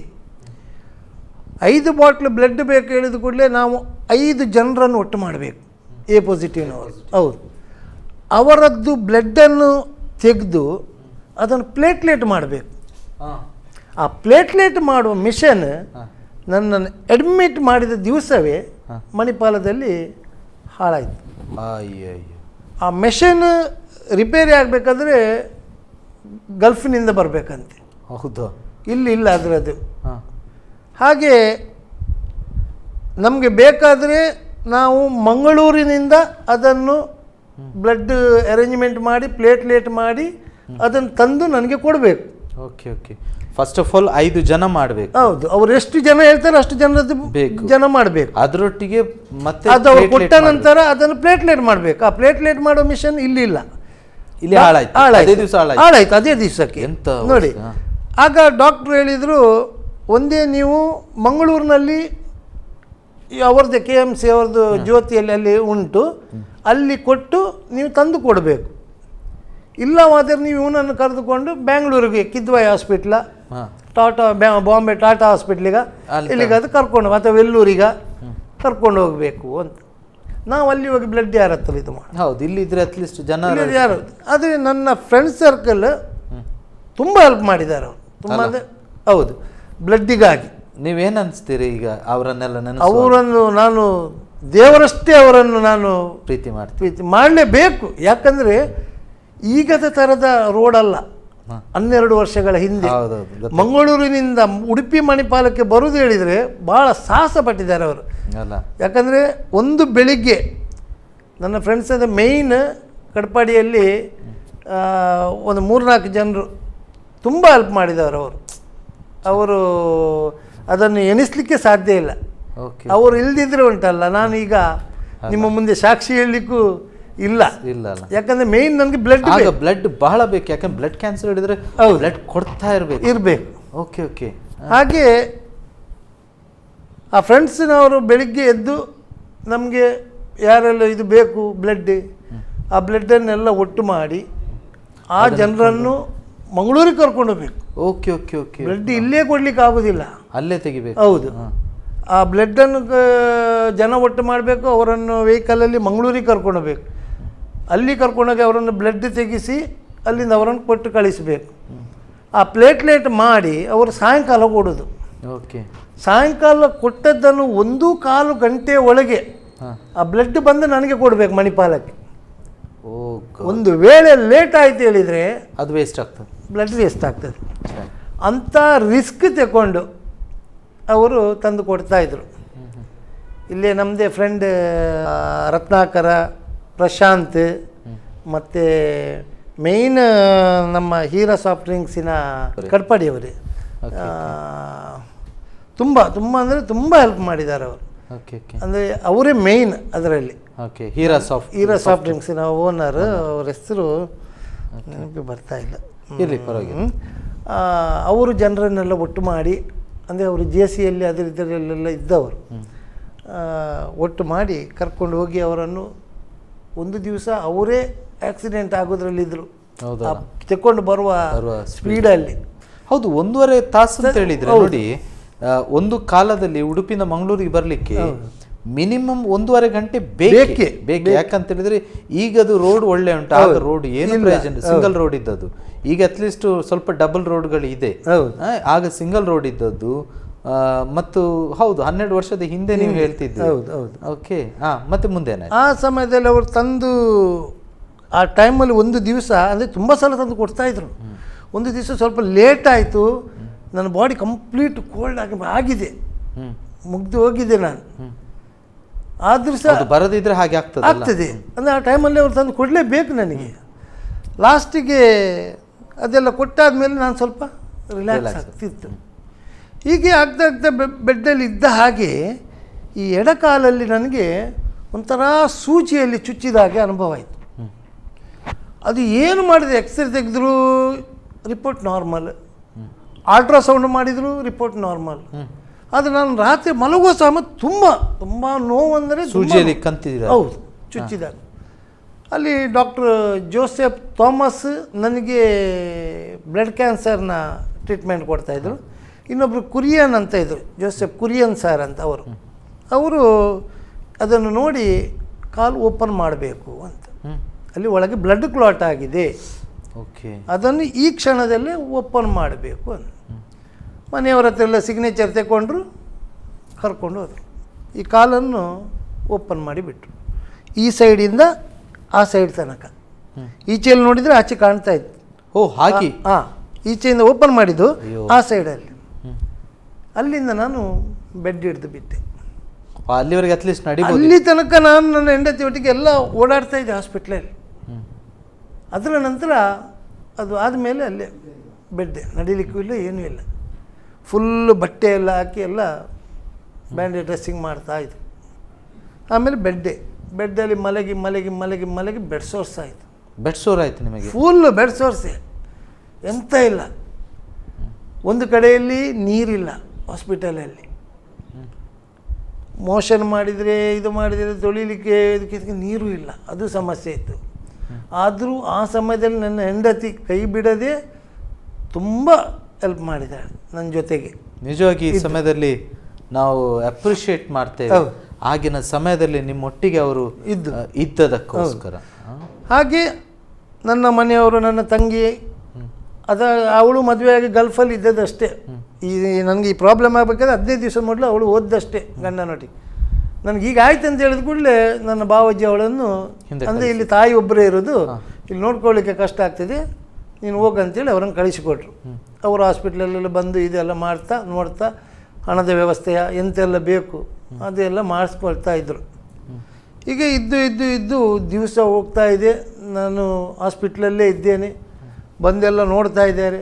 ನನ್ನ ಬಾಡಿ ಎಲ್ಲ ಮೆಡಿಸಿನ್ನ ಇದರಲ್ಲಿ ವಿಕಾರವಾಗಿ ಹೋಯಿತು. ಹೌದಾ? ವಿಕಾರ ಅಂದರೆ ಅವರ ಮೆಡಿಸಿನ್ ರಿಯಾಕ್ಷನ್ ಆಯ್ತಾ ಏನಂತ ಗೊತ್ತಿಲ್ಲ. ಅಲ್ಲ, ಅದೇ ಯಾವುದಕ್ಕೆ ಯಾವುದನ್ನು ಕೊಡೋದು, ಇಲ್ಲಿಂದ ಕಾಲು, ಇಲ್ಲಿಂದ ಬ್ಲಡ್, ಹಾಗೆ ಫುಲ್ ಅಂದರೆ ಕೈ ಕಾಲು ಇದು ಬೆರಳು ಎಲ್ಲ ಊದ್ಕೊಂಡು ಒಂಥರ ವಿಕಾರವಾಗಿ ಹೋದೆ ನಾನು. ನನ್ನ ಫ್ರೆಂಡ್ಸ್ ಎಲ್ಲ ಬಂದು ನೋಡಲಿಕ್ಕೆ ಬಂದವರು ದೂರದಿಂದ ನೋಡಿ, ಆಯ್ತು ಇವನು ಇವತ್ತೇ ಸಾಯ್ತಾನೆ ಸಾಯಂಕಾಲ ಅಂತ ಎದ್ದುಕೊಂಡು ಹೋದ್ರು. ನೋಡ್ಲಿಕ್ಕೆ ನಿಮ್ಮ ಸ್ನೇಹಿತರು ಈ ಕಾರ್ಯಕ್ರಮ ನೋಡ್ತಿರುವಾಗ ಬೇರೆ ಯಾರು ಅಲ್ಲ, ನಿಮ್ಮ ಸ್ನೇಹಿತರು ಇದಕ್ಕೆ ಸಾಕ್ಷಿ ಅಂತೇಳಿ. ಯಾಕಂತ ಹೇಳಿದ್ರೆ ಐ ವಿಟ್ನೆಸ್, ದೃಶ್ಯವನ್ನು ಅವರು ಬಹಳ ಸ್ಪಷ್ಟವಾಗಿ ನೋಡಿದವರು, ಅವರೇ ಇದಕ್ಕೆ ಸಾಕ್ಷಿ ಅಂತ ಹೇಳೋದಕ್ಕೆ ಬೇರೆ ಏನು. ಈಗ ಈ ರಿಪೋರ್ಟ್ಗಳನ್ನು ನಾವು ನಂಬಬಹುದು, ಅದು ಬೇರೆ ವಿಷಯ. ಆದರೆ ಐ ವಿಟ್ನೆಸ್ಗಳು ಇಷ್ಟು 100 ಜನ ಇದ್ದಾರೆ ನಿಮಗೆ. ಯಾಕಂದರೆ ಕಟ್ಪಾಡಿಯಲ್ಲಿ ಹುಟ್ಟಿ ಬೆಳೆದವರಾದ್ರಿಂದ ಅನೇಕ ಜನರು ನಿಮ್ಮನ್ನು ನೋಡಿದ್ದಾರೆ, ಆಸ್ಪತ್ರೆಗೆ ವಿಸಿಟ್ ಮಾಡಿದ್ದಾರೆ, ಹೌದಲ್ಲ. ಅವರೇ ಈ ಕಾರ್ಯಕ್ರಮ ನೋಡುವಾಗ ಅವರೇ ಸಾಕ್ಷಿ ನಮಗೆ. ಮುಂದೇನಾಯ್ತು? ಅದರ ನಂತರ ನಮಗೆ ಯಾವಾಗಲೂ ಹೀಗೆ ಹೋಗಿ ಬಂದು, ಅಂದರೆ ಇವರು ಈ ಮೆಷಿನ್ಸ್ ಇನ್ನೂ ಸರಿ ಆಗಲಿಲ್ಲ. ನಮ್ಮ ಆ ಸಮಯದಲ್ಲಿ ನಮ್ಮ ಮೀನುಗಾರಿಕಾ ಸಚಿವರು ವಸಂತ ವಿ ಸಾಲಿಯನ್ರು ಅವರು ನಮಗೆ ಹೆಲ್ಪ್ ಮಾಡಿದ್ದಾರೆ. ಹಾಸ್ಪಿಟ್ಲಿಗೆ ಬಂದು ನನ್ನ ನೋಡಿದ್ದಾರೆ. ಆ ಬ್ಲಡ್ ಬ್ಯಾಂಕಿನ ಡಾಕ್ಟರ್ ಸತೀಶ್ ಶೆಟ್ಟಿ ಅವರ ಹತ್ರ ಹೋಗಿ ಅದರ ಬಗ್ಗೆ ಮಾತಾಡಿದ್ದಾರೆ.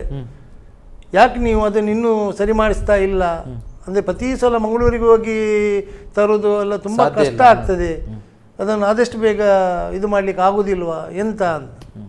ಅವರು ಆಗ್ತದೆ ಆಗ್ತದೆ ಆಗ್ತದೆ ಅಂತ ಇದೇ ಹೇಳಿ ಆಶ್ವಾಸನೆ ಕೊಡ್ತಾರೆ ವಿನ ಆಗುದು ಮಿಷನ್ ಆಗ್ತಾ ಕಾಣುತ್ತೆ. ಯಾಕಂತ ಹೇಳಿದ್ರೆ ನೀವು ಹೇಳಿದಾಗೆ ಗಲ್ಫಿಂದ ಬರುದು, ಅದಕ್ಕೆ ಸರಿ ಮಾಡುವನೇ ಬರಬೇಕು, ಬಹಳ ಕಷ್ಟ. ಅದೇ ರೀತಿ ಹಾಸ್ಪಿಟ್ಲಲ್ಲಿ ಇದ್ದ ಹಾಗೆ ಹಾಗೆ ಹಾಗೆ ಆಗಿ ಅಲ್ಲಿ ನನ್ನ ಹತ್ತಿರದ ಬೆಡ್ಡಲ್ಲಿ ಇವತ್ತೊಬ್ಬ ತೀರಿಕೊಂಡು ಹೋದ. ಇದೇ ಪ್ರಾಬ್ಲಮ್ ಎಲ್ಲ ಬ್ಲಡ್ ಕ್ಯಾನ್ಸರ್ನವ್ರೆ, ಎಲ್ಲ ಬ್ಲಡ್ ಕ್ಯಾನ್ಸರ್ನವ್ರೆ. ಆಯಿತು, ನಾನು ಎಣಿಸಿದೆ ಇನ್ನು ನಂದು ಮುಗೀತಿದ್ದು. ಅಂದರೆ ನನ್ನನ್ನು ನೋಡುವಾಗ ಆ ಥರ ನಾನು ಕಾಣ್ತಾ ಇದ್ದೆ. ಡಾಕ್ಟ್ರು ಹೇಳ್ತಾರೆ ಇದು ವಾಕರ್ ಹಿಡ್ಕೊಂಡು ನಡಿಬೇಕಂತ. ನೀನು ಬೆಡ್ಡಲ್ಲೇ ಕೂತ್ರೆ ಆಗೋದಿಲ್ಲ, ವಾಕರ್ ಹಿಡ್ಕೊಂಡು ನಡಿಯೋದು. ಬೆಡ್ ಸೋರ್ ಸಹ ಆಗಿದೆ, ನಡಿಬೇಕು ಟ್ರೈ ಮಾಡಿದೆ, ಬಿದ್ದು ಬಿಟ್ಟೆ, ಸ್ಟಿಚ್ ಓಪನ್ ಆಯಿತು, ಬ್ಲೀಡಿಂಗ್ ಸ್ಟಾರ್ಟ್ ಆಯಿತು, ಮತ್ತೆ ಪುನಃ ತುಂಬ ತುಂಬ ಅಂದರೆ ಅದು ಹೇಳಲಿಕ್ಕೆ ಇಲ್ಲ, ಅಂಥ ಚಿತ್ರಹಿಂಸೆ ನಾನು ಅನುಭವಿಸಿದೆ. ಲಾಸ್ಟಿಗೆ ಎಂತ ಮಾಡೋದಂತೆ ಗೊತ್ತಾಗಲಿಲ್ಲ. ಅಂದರೆ ಎಲ್ಲ ಮೆಡಿಸಿನ್ ಕೊಡ್ತಾರೆ ಆಚೆಯಿಂದ, ಅದು ತನ್ನಿ ಇದು ತನ್ನಿ ಅಂತ ಎಲ್ಲ ಹೇಳ್ತಾರೆ. ಕಟ್ಟೆಗಳಿಗೆ ನಮ್ಮ ಕೆಲವರು ಹೇಳಿದರು ಇದಕ್ಕೆ ಆಯುರ್ವೇದಿಕ್ ಮೆಡಿಸಿನ್ ಇದೆ, ನಮ್ಮ ಕೂಡ್ಲಿಪೇಟೆ ಅಂತ ಸಕಲೇಶ್ಪುರದ ಹತ್ರ, ಅಲ್ಲಿ ಒಬ್ಬರು ಇದಕ್ಕೆ ಆಯುರ್ವೇದಿಕ್ ಮೆಡಿಸಿನ್ ಕೊಡ್ತಾರೆ ಅಂತ. ಲಾಸ್ಟಿಗೆ ನಮ್ಮ ಮನೆಯವರೆಲ್ಲ ನೋಡುವ ಅದನ್ನು ಒಂದನ್ನು ಕೊಟ್ಟು ನೋಡುವ ಅಂತೇಳಿ ಅಲ್ಲಿಗೆ ಸಹ ಹೋದರು. ಅಲ್ಲಿಗೆ ಹೋಗಿ ನಾನು ಹಾಸ್ಪಿಟ್ಲಲ್ಲೇ ಇದ್ದೇನೆ, ಅಲ್ಲಿಗೆ ಹೋಗಿ ಮೆಡಿಸಿನ್ ಎಲ್ಲ ತಗೊಂಡು ಬಂದರು. ಇಲ್ಲಿ ಹಾಸ್ಪಿಟ್ಲಿಗೆ ಗೊತ್ತಾಗಿಲ್ಲದಾಗೆ ಅದನ್ನು ಕೊಟ್ಟರು ನನಗೆ. ಕೊಟ್ಟು ನೋಡುವಾಗ ಇಲ್ಲಿ ಒಂಥರ ಪ್ಲೇಟ್ಲೆಟ್ ತನ್ನಷ್ಟಕ್ಕೆ ನಂದು ಕೌಂಟಿಂಗ್ ಜಾಸ್ತಿ ಆಗ್ತಾ ಬಂತು. ಆಗ ನಾನು ಎಣಿಸಿದೆ ಇದೆಂಥದಪ್ಪ ಇವ್ರದ್ದು ಮೆಡಿಸಿನ್ ದಿವಸ ನೋಡಿದ ಪ್ಲೇಟ್ಲೆಟ್ ಕೌಂಟಿಂಗ್ ಕಮ್ಮಿ ಆಗ್ತಾನೇ ಇದೆ ವಿನ ಏರ್ತಾ ಇಲ್ಲ, ಎಂತ ಮಾಡೋದು ಅಂತ. ಲಾಸ್ಟಿಗೆ ಅಲ್ಲಿ ಇದ್ದ ಹಾಗೆ ಎಲ್ಲ ನಾವು ಆಸೆ ಬಿಟ್ಟಿದ್ದೆವು. ನಮ್ಮದು ಸುನಿಲ್ ಪಾಸ್ಟ್ರಿಗೆ ಯಾರ ವಿಷಯ ತಿಳಿಸಿದರು. ಸುನಿಲ್ ಪಾಸ್ಟರ್ ಅಂತ ಹೇಳಿದ್ರೆ ವಿಶ್ವಾಸದ ಮನೆ ಬೆಥೆಲ್ ಇದರ ಸಂಚಾಲಕರು. ಅವರಿಗೆ ವಿಷಯ ಯಾರೋ ತಿಳಿಸಿದರು ಹೀಗೆ. ಯಾಕಂದರೆ ನನ್ನ ಅಣ್ಣನ ಫ್ರೆಂಡ್ ಅವರು, ನಿಮ್ಮ ಅಣ್ಣನ ಫ್ರೆಂಡ್ ಅವರು. ಹಾಗೆ ಅವ್ರಿಗೆ ವಿಷಯ ತಿಳಿಸಿದ ಕೂಡಲೇ ಅವರು ನನಗಾಗಿ, ಅಂದರೆ ಕೆಲವು ಜನರು ಬಂದು ಪ್ರೇಯರ್ ಮಾಡಿ ಹೋಗಿದ್ದಾರೆ, ಅಷ್ಟೊತ್ತಿಗೆ ಕೆಲವರು ಬಂದು ಪ್ರಾರ್ಥನೆ ಮಾಡಿ ಹೋಗಿದ್ದಾರೆ. ಆದರೆ ನನಗೆ ಅದೆಲ್ಲ ನಾನು ಇದೇ ಮಾಡಿ, ಅಂದರೆ ನಾನೀಗ ಸಾಯುವ ಪರಿಸ್ಥಿತಿಯಲ್ಲಿದ್ದೇನೆ, ಡಾಕ್ಟ್ರೇ ಕೈ ಬಿಟ್ಟಿದ್ದಾರೆ, ಇನ್ನೇ ನಿರೀಕ್ಷೆ ಯಾವುದು ಇಲ್ಲ, ಏನು ಮಾಡೋದಂತ ತಿಳಿತಾರೆ. ಆ ದಿವಸ ಸುನಿಲ್ ಪಾಸ್ಟರ್ ಮತ್ತು ನಮ್ಮ ಬಾಬಾ ಅಂಕಲ್ ಅವರು ಒಟ್ಟಾಗಿ ಅಂದರೆ ಅವರು ಕೂಡ ಬೇತೇಲ್ ಸಭೆಯ ದೇವರ ಸೇವಕರಾಗಿದ್ದಾರೆ. ಇವರಿಬ್ಬರು ಬಂದು ನಿಮ್ಮಲ್ಲಿ ಅಲ್ಲಿಗೆ ಬಂದರು. ಬಂದು ನನಗಾಗಿ ಪ್ರಾರ್ಥನೆ ಮಾಡಿದರು. ಅಲ್ಲಿ ಪ್ರಾರ್ಥನೆ ಮಾಡಿ ನನಗೊಂದು ಬೈಬಲ್ ಕೊಟ್ಟು ಹೋದರು. ಬೈಬಲ್ ದಿವಸಗಳಾಗಿತ್ತು ನಿಮಗೆ? ಆವಾಗಲೇ ಸಾಧಾರಣ 48 ಡೇಸ್ ಆಗಿದೆ. 48 ಡೇಸ್ ಆಗಿದೆ. ಆ ಟೈಮಲ್ಲಿ ಅವರು, ನಾನಂದರೆ ಫುಲ್ ಬೆಡ್ ಸೋರ್ಸ್ ಆಗಿ ಹೋಗಿದ್ದೇನೆ, ತಿನ್ನಲಿಕ್ಕೂ ಆಗೋದಿಲ್ಲ, ಕುಡಿಲಿಕ್ಕೂ ಇಲ್ಲ, ಏನು ಕುಡಿದ್ರೂ ಆಗೋದಿಲ್ಲ. ಲಾಸ್ಟಿಗೆ ಅವರು ಬಂದು ನನಗಾಗಿ ಪ್ರಾರ್ಥನೆ ಮಾಡಿದರು. ಅವ್ರು ಹೇಳಿದರು, ಒಂದು 2 ದಿವಸ ಬಿಟ್ಟು ಇವನನ್ನು ಇಲ್ಲಿಂದ ಡಿಸ್ಚಾರ್ಜ್ ಮಾಡಿಕೊಂಡು ನಮ್ಮ ಆಲಯಕ್ಕೆ ಕರ್ಕೊಂಡು ಬನ್ನಿ, ಚರ್ಚಿಗೆ. ಪಾಸ್ಟರ್ ಹೇಳಿದ್ರು. ಹೌದು. ಅಲ್ಲಿ ಇವರಿಗೆ ದೇವರ ಮುಟ್ಟಿ ಪ್ರಾರ್ಥನೆಯಲ್ಲಿ ಇವರಿಗೆ ಬಿಡುಗಡೆ ಆಗ್ತದೆ ಅವ್ರು ಹೇಳಿದ್ರು. ಆಗ ಇವರು ಹೇಳಿ ಹೋದ್ರು. ಹೌದು, ನಮ್ಮ ಮನೆಯವರು GSB ಅವರು, ಅವರು ಇದನ್ನೆಲ್ಲ ನಂಬಲಿಲ್ಲ. ನಮಗೆ ಬೇಕಾಗಿ ಅವರು ಸಹ ನಮ್ಮದೇ ಇದರಲ್ಲಿ GSB ಇದರಲ್ಲಿ ಪೂಜೆ ಪುರಸ್ಕಾರ ಹೋಮ ಅದು ಇದೆಲ್ಲ ಮಾಡಿಸಿದರು. ಲಾಸ್ಟಿಗೆ ಆ ದಿವಸ ಅವರು ನನಗೆ ಹೇಳಿ ಹೋದರು ಅವರು. ನಾನು ಅವರು ಕೊಟ್ಟ ಬೈಬಲನ್ನು, ಯಾಕಂದರೆ ನಾನು ಪ್ರೊಟೆಸ್ಟೆಂಟ್ ಹುಡುಗಿಯನ್ನು ಮದುವೆ ಆದರೂ ಸಹ ನಾನು ಅದರ ಬಗ್ಗೆ ನನಗೆ ಎಂಥದ್ದು ಗೊತ್ತಿಲ್ಲ. ನಾನು ನನ್ನ ಇದರಲ್ಲೇ ನಿಮ್ಮದೇ ಆದಂಥ ಲೋಕ ಇದ್ದೆ. ಈ ಬೈಬಲ್ ಕೊಟ್ಟು ಹೋದ್ರಲ್ಲ, ಅದು ನನಗೆ ಅವರೊಂದು ಪ್ರಾರ್ಥನೆ ಮಾಡಿ ಹೋದ ನಂತರ ನನಗೆ ಒಂದು ಮನಸ್ಸೇ ಒಂದು ಬದಲಾವಣೆ ಆಯಿತು ನನ್ನಿಂದ. ಅವರು ಕೊಟ್ಟು ಹೋದಂಥ ಬೈಬಲನ್ನು ನಾನು ಓದಲಿಕ್ಕೆ ಪ್ರಾರಂಭ ಮಾಡಿದೆ.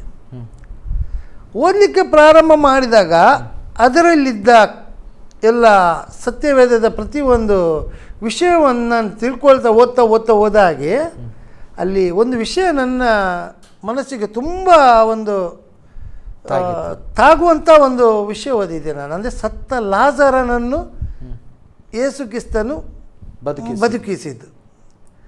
ಆ ವರ್ಡ್ಸ್ ನನ್ನ ಹೃದಯದಲ್ಲಿ ಆ ಸಮಯದಲ್ಲಿ ಅದನ್ನು ಓದಿ ನನಗೆ ತುಂಬ ಅದನ್ನೊಂದು ಹಿಡಿಸಿದ ಆಧಾರ ಸಿಕ್ಕಿದೆ. ನಾನು ಆವಾಗ ಎಣಿಸಿದೆ, ಸತ್ತ ಲಾಜರನನ್ನು ಯೇಸು ಕ್ರಿಸ್ತ ಎಬ್ಬಿಸಿದ್ದಾನೆ, ಬದುಕಿಸಿದ್ದಾನೆ. ಅದನ್ನೇ ನನ್ನ ಜೀವಿತದಲ್ಲಿ ಯಾಕೆ ಆಗಬಾರ್ದು? ಓಕೆ, ನಿಮಗೆ ಆಗಲೇ ಆಲೋಚನೆ ಬಂತು. ಓಕೆ, ಅಂದರೆ ಸತ್ಯವೇದದಲ್ಲಿರುವ ವಿಷಯ ಸತ್ಯ ವಿಷಯವೇ ಇರುವುದು ಅದರಲ್ಲಿ. ಅದೇ ನನ್ನ ಜೀವಿತದಲ್ಲಿ ದೇವರು ಯಾಕೆ ಮಾಡಬಾರ್ದು ಅಂತ ಎಣಿಸಿ ನಾನು ತುಂಬ, ಅಂದರೆ ನನ್ನ ಹೆಂಡತಿಗಾಗಿ ಅವಳು ಮಾಡುವ ಸೇವೆಗೆ, ಅಲ್ಲಿ ಆ ಮಗುವಿನ ವಿಷಯದಲ್ಲಿ ತುಂಬ ಕಣ್ಣೀರಿಟ್ಟು, ಆಗ 2 ವರ್ಷದ ಮಗು, 2 ವರ್ಷದ ಮಗ. ಆ ಸಮಯದಲ್ಲಿ ತುಂಬ ಕಣ್ಣೀರಿಟ್ಟು ರಾತ್ರಿ ನಾನು ಪ್ರಾರ್ಥನೆ ಮಾಡಿದೆ. ನೀವು ಪ್ರಾರ್ಥನೆ ಮಾಡಿದೆ ಅಂದರೆ ನನಗೆ ಗೊತ್ತಿದ್ದಾಗೆ ನಾನು ಪ್ರಾರ್ಥನೆ ಮಾಡಿದೆ. ಅದನ್ನು ಓದಿ, ದೇವರೇ ನೀವು ಅಂಥ ಅದ್ಭುತ ಕಾರ್ಯ ಮಾಡಿದವರು, ಈಗ ನಾನೀಗ ಸಾವಿನ ಇದರಲ್ಲಿ ಸಿಕ್ಕಿಬಿದ್ದಿದೆ. ನಾನು ಈಗ ಸತ್ಯ ನನ್ನ ಹೆಂಡತಿ ಮಗುವಿನ ಬಗ್ಗೆ ನಾನು ತುಂಬ, ಅವರು ಅನಾಥರಾಗ್ತಾರೆ. ನಾನು ಅದಕ್ಕಾಗಿ ಪ್ರಾರ್ಥನೆ ಮಾಡಿದೆ. ನನಗೊಂದು ನೀವು ಈಗ ಪುನಃ ಒಂದು ನಿರೀಕ್ಷೆ ಕೊಡಬೇಕು. ಆ ದಿವಸ ನಾನು ಕಣ್ಣೀರಿಟ್ಟು ಪ್ರಾರ್ಥನೆ ಮಾಡಿ ಮಲಗಿದೆ. ನಿಜವಾಗಲೂ ನೆಕ್ಸ್ಟ್ ನನಗೆ ಸ್ಟೆಪ್ ಕಿಮಿಯೋಥೆರಪಿ. ಓಕೆ, ಕಿಮೋ ಮಾಡಬೇಕಂತ ಮಾತಾಡಿ ಹೋಗಿದ್ದಾರೆ. ನನಗೆ ಅದು ಇಷ್ಟ ಇರಲಿಲ್ಲ. ಅದೆಲ್ಲ ಕೂದಲು ಹೋಗ್ತದೆ ಅದು ಇದು ಅಂತ. ಅಂದರೆ ನಾನು ಎದುರಿನವರಿಗೆ, ಬೇರೆ ಪೇಷಂಟಿಗೆ ಅದು ಮಾಡ್ತಾ ಇರುವಾಗ ನಾನು ಅದನ್ನು ನೋಡಿದ್ದೇನೆ. ಅದು ಕಿಮಿಯೋಥೆರಪಿ ಕೊಟ್ಟ ಮೇಲೆ ಅವರಿಗೆ ಏನೆಲ್ಲ ಆಗ್ತಾ ಇದೆ ಅವರ ಜೀವಿತದಲ್ಲಿ, ಅದನ್ನೆಲ್ಲ ನಾನು ಕಣ್ಣಾರೆ ಕಂಡು ನನಗೆ ದೇವರೇ ನನಗೆ ಅದು ಬೇಡ ಇನ್ನು ಅಂತ ಹೇಳಿ ನಾನು ರಾತ್ರಿ ಕಣ್ಣೀರಿಟ್ಟು ಮಲಗಿದ ಸಮಯದಲ್ಲಿ ರಾತ್ರಿ ನನ್ನ ಸೈಡಿನ ವಿಂಡೋದಲ್ಲಿ ಮಧ್ಯರಾತ್ರಿಯಲ್ಲಿ ಒಂದು ಪಾರಿವಾಳದ ಹಾಗೆ ಒಂದು ದೃಶ್ಯ ನನ್ನ ಎದುರಿಗೆ ಬರ್ತಾ ಇದೆ. ನೀವು ಯಾವ ವಾರ್ಡಲ್ಲಿ? R9 ಮಣಿಪಾಲ ಕಸ್ತೂರ್ಬಾ ಕ್ಯಾನ್ಸರ್ ವಾರ್ಡಲ್ಲಿ R9 ಎನ್ನುವ ಬೆಡ್ ಅಲ್ಲಿ ನೀವು ಇದ್ದದ್ದು. ಇದು 2003ನೇ ವರ್ಷ 3ನೇ ತಿಂಗಳು 3ನೇ ತಾರೀಕಿನಂದು ನಿಮಗಿದು ಡಯಾಗ್ನೋಸ್ ಆಗಿದೆ. ಇದು ಹೆಚ್ಚು ಕಡಿಮೆ ಒಂದು 4ನೇ ತಿಂಗಳ ಮೊದಲನೇ ವಾರಗಳಲ್ಲಿ ನಡೀತಿರುವಂತ ವಿಷಯ. 2003ನೇ ಇಸವಿ. ಮುಂದೆ ಹೇಳಿ. ಆ ಕಿಟಕಿಯಲ್ಲಿ ನೀವೇನೋ ಪಾರಿವಾಳ ಬಿಳಿ ಪಾರಿವಾಳ ಬರುವ ದೃಶ್ಯ, ದೇವರು ಬರುವಂತ ಒಂದು ದೃಶ್ಯವನ್ನು ನಾನು ಕಂಡು, ಅಂದ್ರೆ ನನಗೆ ಆ ಇದರಲ್ಲಿ ತೋರಿಸ್ತದೆ, ನೀನು ಇಲ್ಲಿಂದ ಎದ್ದುಕೊಂಡು ಹೋಗು. ನಿಮಗೆ ಒಳಗಿಂದ ಹಾಗೆ ಆಗ್ತಾ ಇದೆ, ತಿಳಿಸ್ತಾ ಇದೆ, ನೀನು ಇಲ್ಲಿಂದ ಎದ್ದುಕೊಂಡು ಹೋಗು, ನಿನಗೆ ಬಿಡುಗಡೆ ಆಗ್ತದೆ, ನೀನು ಗುಣ ಆಗ್ತೀಯ.